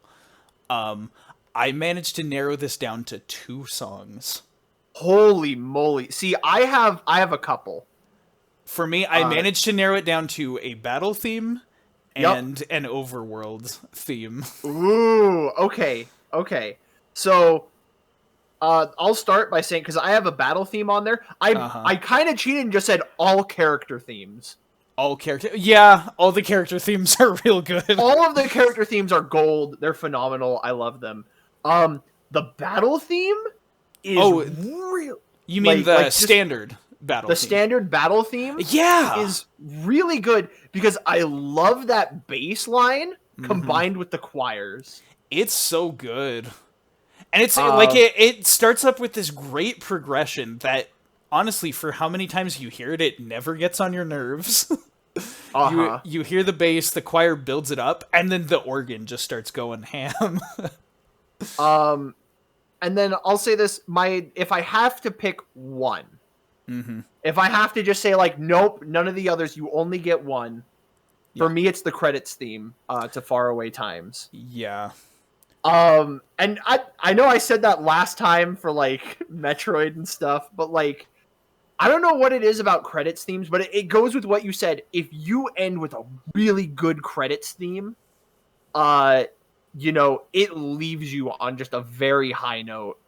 And like, it's that song and watching, just like flying by and seeing everyone in their different time periods, and like that shot of the world, like every time you get the Lavos game over, how it says the future refused to change, it ends with that shot of the world turning gray, and instead it ends with the shot of the world full of color. That one just gets me. Yeah, really good credits music. Like it's a make or break. I will say, without trying to get in too much of a tangent about this, I recently played a game that we may end up talking about it here on the podcast, but I recently played a game. It was a really good game that I really enjoyed my time with, but the credits music was not that good. And it was kind of like, it left me with this kind of sour feeling. I'm like, really? This is what you chose to end the game on? Like... And it was like, I adored the game. It was a fun game to play through. Like, I don't know. Like I said, we'll probably end up talking about it here. Probably. It's one of those ones that I do want to show you. But the credits music wasn't good. And I was like, are you serious? And so it killed the ending for me a little bit. So, like, yes, please, like, if you're making a game and you've taken anything away from this, first thing is make your game good. Second thing is make your credits to your game good. Oh, man. But yeah, I'm glad you mentioned the credits because that's another one that I could have picked. Uh-huh. I also had on here the cut song Singing Mountain, but because it was cut, I felt like it's It doesn't part of the actually game, but count it's because it's not. not in the game. Yeah. Other than like in sound test, you can listen to it or whatever. But Mm-hmm. yeah, that's a good one too. I agree. Okay, so for me, the first one that I want to say is a specific fight theme. The song that I really think is one of the best in this game's soundtrack is "Last Battle," which is the final phase of fighting against Lavos. Ooh, yeah. And part of the reason why I couldn't just pick this as the only one I liked in the game is because I do kind of feel like people blow out of proportion how good final boss themes are and kind of treat them like the only song in the soundtrack. Yeah. Like for real, when Deltarune Chapter 2 came out, everyone was talking about Big Shot and none of the other songs in the soundtrack. I'm like, there's so much other good stuff here. Smart Race is really good. Yeah, that's my favorite. But to talk about my favorites in Chrono Trigger, the thing is, even with that, and so I don't want to only be singing the praises of the final boss theme, but darn it, this one is so good. I would say if you even counted all of the phases as just like one big like all leading into each other. The Lavos medley. Yeah, the Lavos medley. Because like that second phase, the trumpets get me every time. Like they fill me with so much hype. I love the melancholy bit of the first phase of the boss rush. And then just that last bit, like it really does just evoke this emotion of like this last struggle. Yeah.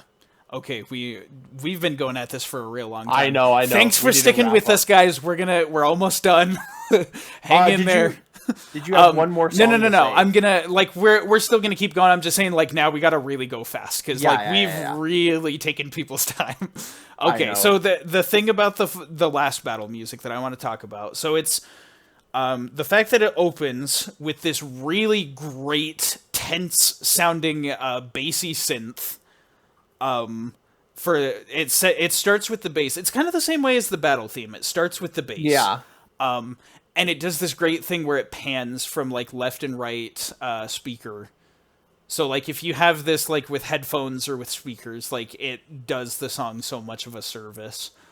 The fact that like it's like the most ham that you ever could go on the rock organ. And, like, those choirs that are just so perfect for the Chrono Trigger soundtrack. Like, it takes the best of all of this game's sound font and really just hits you with it. Like, the visuals during that fight are insane, but the music is what really sells it. And, like, how we talked about how it does, like, that really just spine-chilling Lavos screech. It's so good.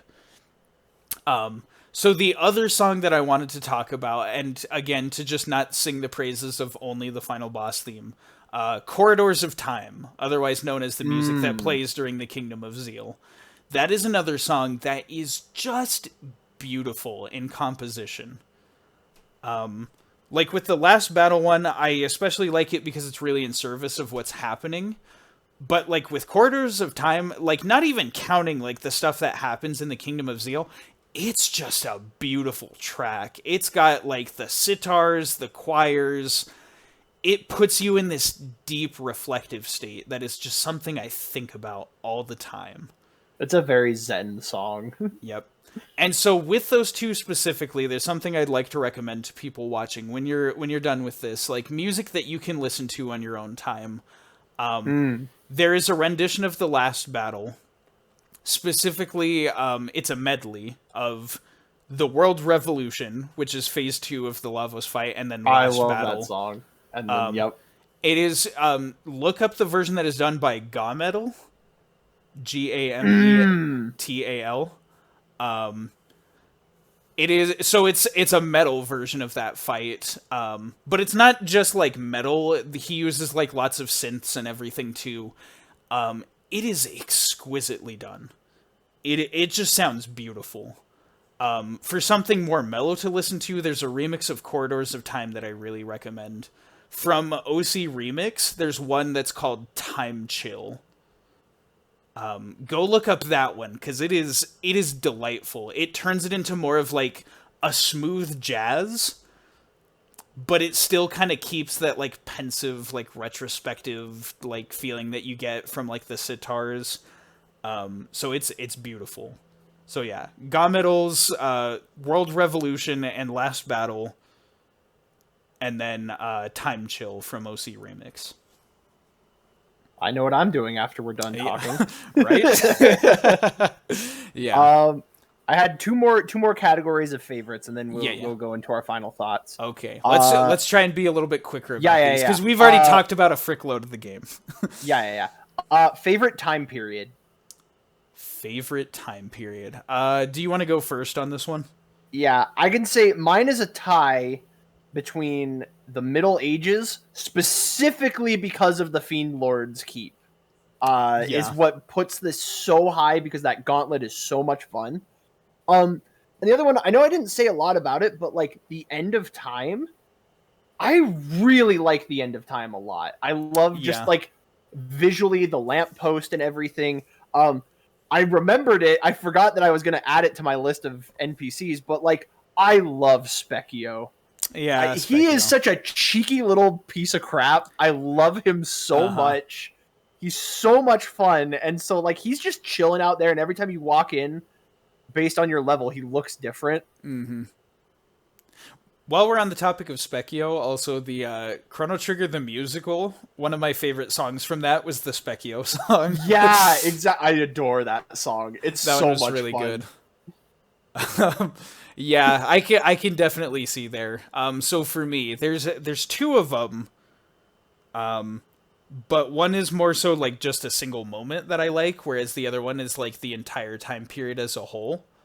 So for this answer, I'm going to say my favorite time period was the future.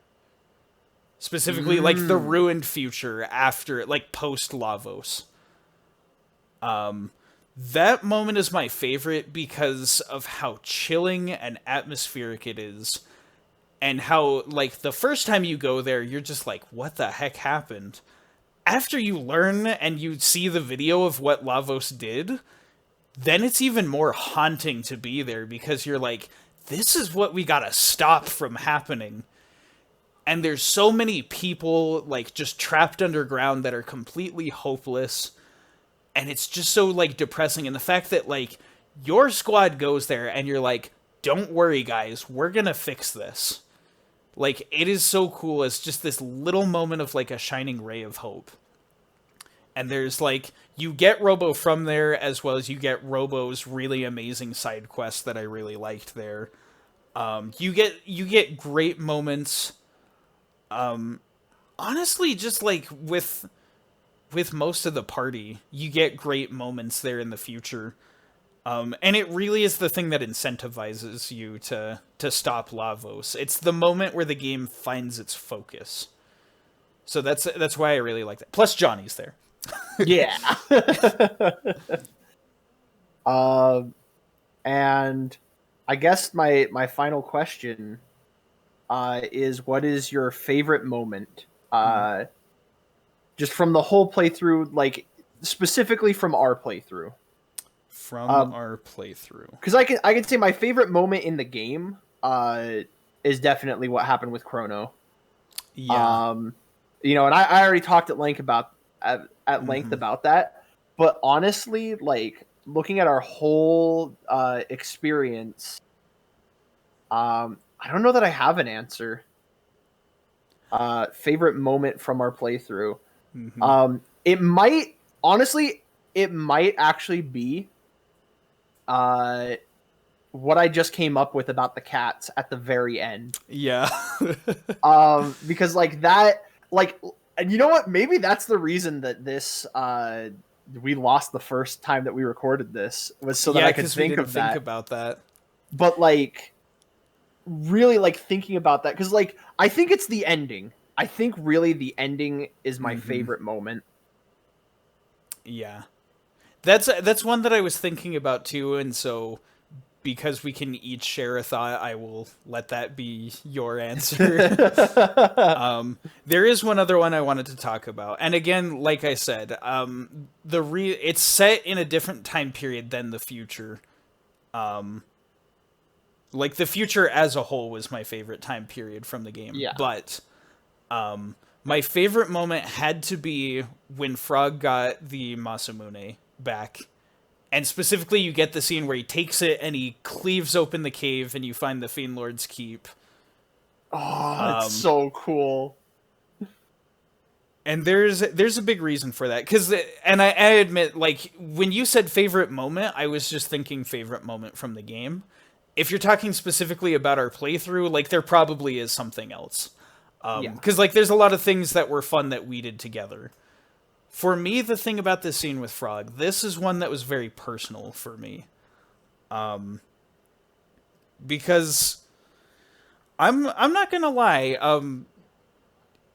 I completely understand where everyone else has been coming from. Like, 2020 was a hard freaking year.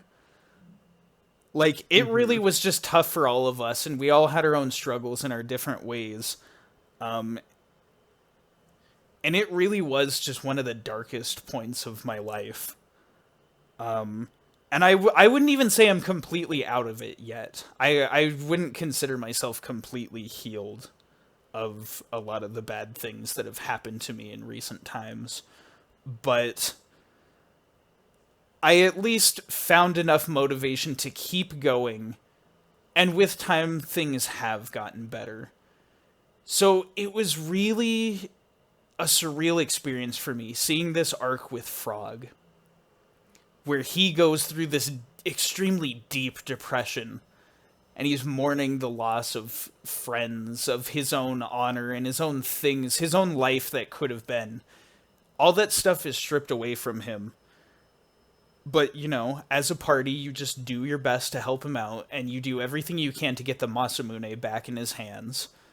And when he finally has that moment where he recognizes what's important to him, he's got his sword back, he's got the hero's badge, and he's got friends that'll stand behind him. He's like, all right, it's time to stop sitting here and lamenting. It's time to actually do something. That moment is so insanely beautiful to me.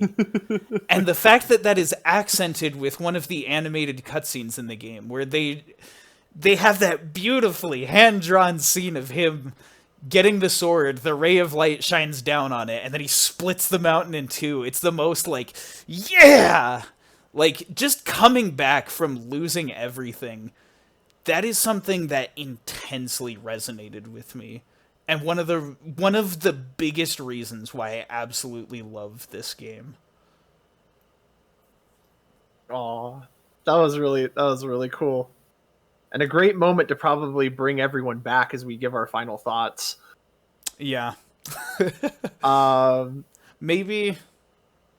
I mean, that's a spoiler, so I can't have them actually come in. Not that, but like on that note, bring everyone back as we give our final thoughts. That would have just been a smooth transition, and I just borked it completely. Hey, we did it in pure Chrono Trigger style of very intense emotional moment, and then it alleviates it with comedy. Mm-hmm. Yeah. So welcome back, guys. To you, it seemed like a few seconds. To us, we just had like a whole soul-bearing thing about, you know, overcoming hardships. And we've done it twice now. We did do it twice. I really went into like some soul-bearing stuff during the final thoughts. But for those of you that are just joining us, the only thing you really need to hear about the final thoughts, this is an outstanding game. It is, like, I give it a 10 out of 10 without blinking. This really is one of the finest things that comes from the Super Nintendo library. And, like, no matter which version of the game you're going to play, it's a great game. And so, really, I wish you all the best in finding it. It may not resonate with you guys as much as it did with me. It was interesting, because I don't like RPGs. I really don't. There's so much about them that just makes me feel like it's wasting my freaking time. I didn't feel like that really in Chrono Trigger. The only times I did is when I chose to waste my time on something because it meant something to me. little mini games that I would just like try to beat or grinding or things. But those were deliberate choices. Anytime that I was just going through the game, it was a great time.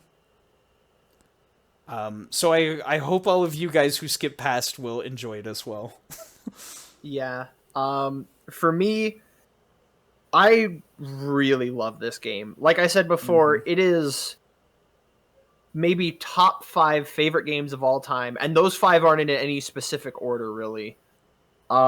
Like this game is an emotional ride, and I adore it so much. I adore its writing. I adore like some of the crazy things it does that like I've never seen any other game do. And definitely now that I've shared it, with you, it's become even more special in my heart because we got to go on this crazy journey together. And like when we found out that the recording messed up, I was a little upset because I was like, like we said, we had some soul bearing moments during this, but like going back and re-recording this, like I'm so glad we got to talk about this game some more because it means so much to me. It's such a wonderful game. And while, maybe its sequels aren't, as stand out and, didn't stick as well with people, and this didn't become like a big long running series like maybe Final Fantasy or Dragon Quest, I'm really happy that this game got to happen, at least once, that this game got to be as good as it was. And so it's one that I absolutely recommend looking at and playing through, because this game is something special. Yeah. And I'm sorry to say that I probably won't recommend a game nearly as good as this one. That's for fair. the next episode. You mentioned this, but like I came in swinging with Super Metroid. That's like one of the best video games of all time. And you came in and matched that, honestly, like like I was just thinking like, oh, this is a game that super touched me, so like we gotta start with this one. And then you're like, like that's not the only good game we're playing here. We got tons of other good stuff. So it'll be interesting. It'll kind of seem like maybe the excitement with each of the games we play after this will start to peter a little bit because we'll recommend our best stuff first and then kind of run out of things to recommend. Yeah, I will say though, if we're playing them together, we'll still have a good time and things to talk about. Absolutely. But this is one like I really wanted to start strong. Yeah.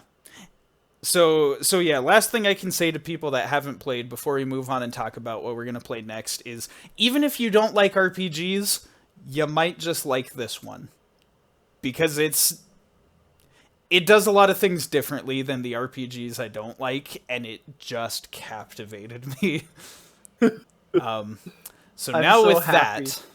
I did have one more final thought. All right, go for it. Yeah. Because I think I said it before, and I don't know if it got cut off on the recording, so I think I'm just going to repeat it, even if it did. Yeah. My biggest fear going into this is that you wouldn't like this game. Right. Or even worse, that you would just think it was okay. And that like the magic of this game wouldn't capture you. And so hearing all of the wonderful things that you've had to say about it, really touched me and made me so happy that I got to share this game with you.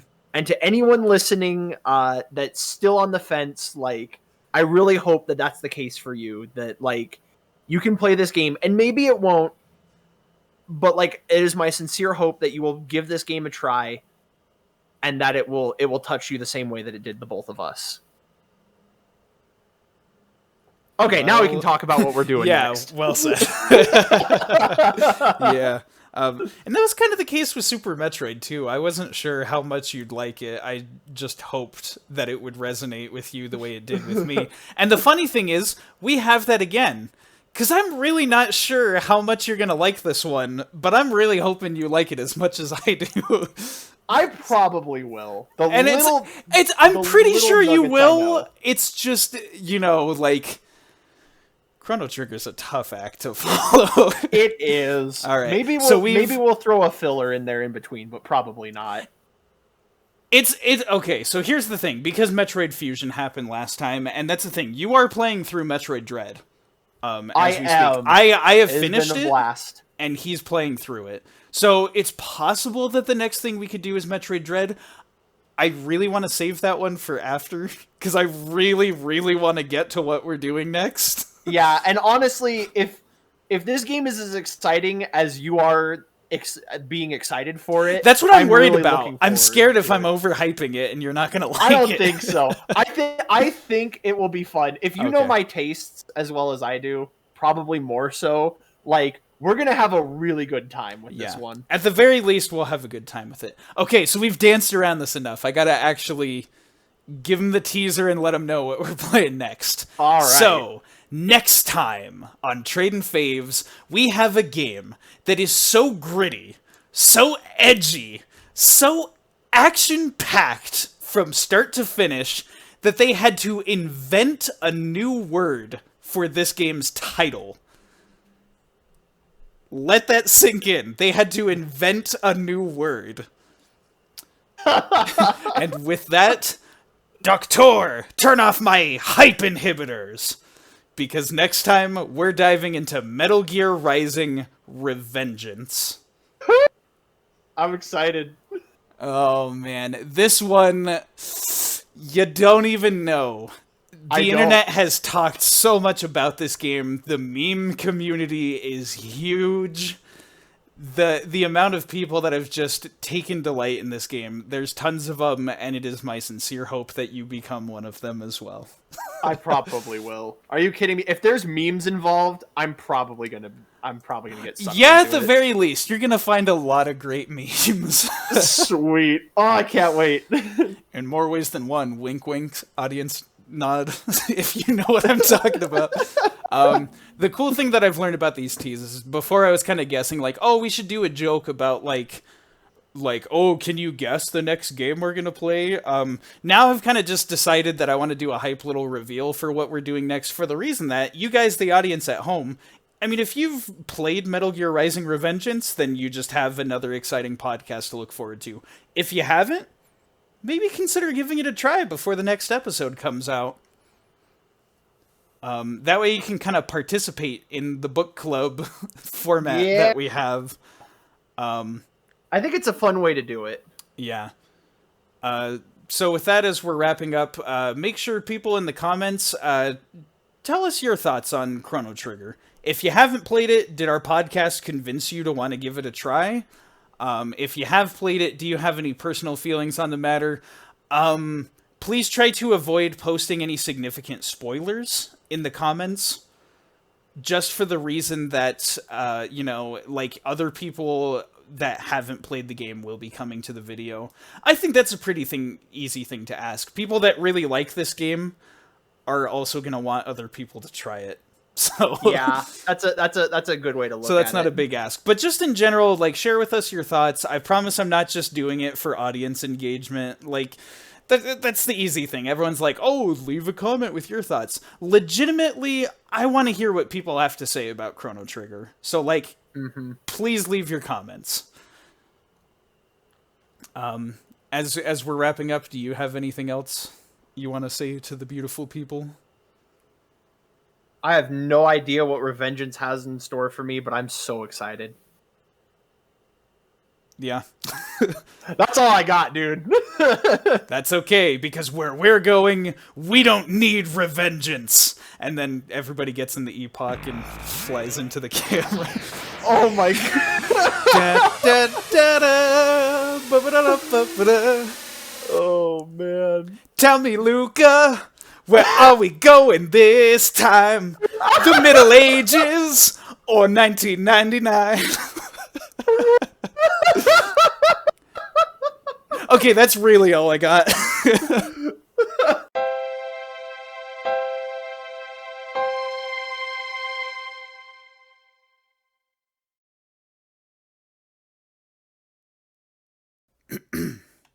All right. Well, And I am.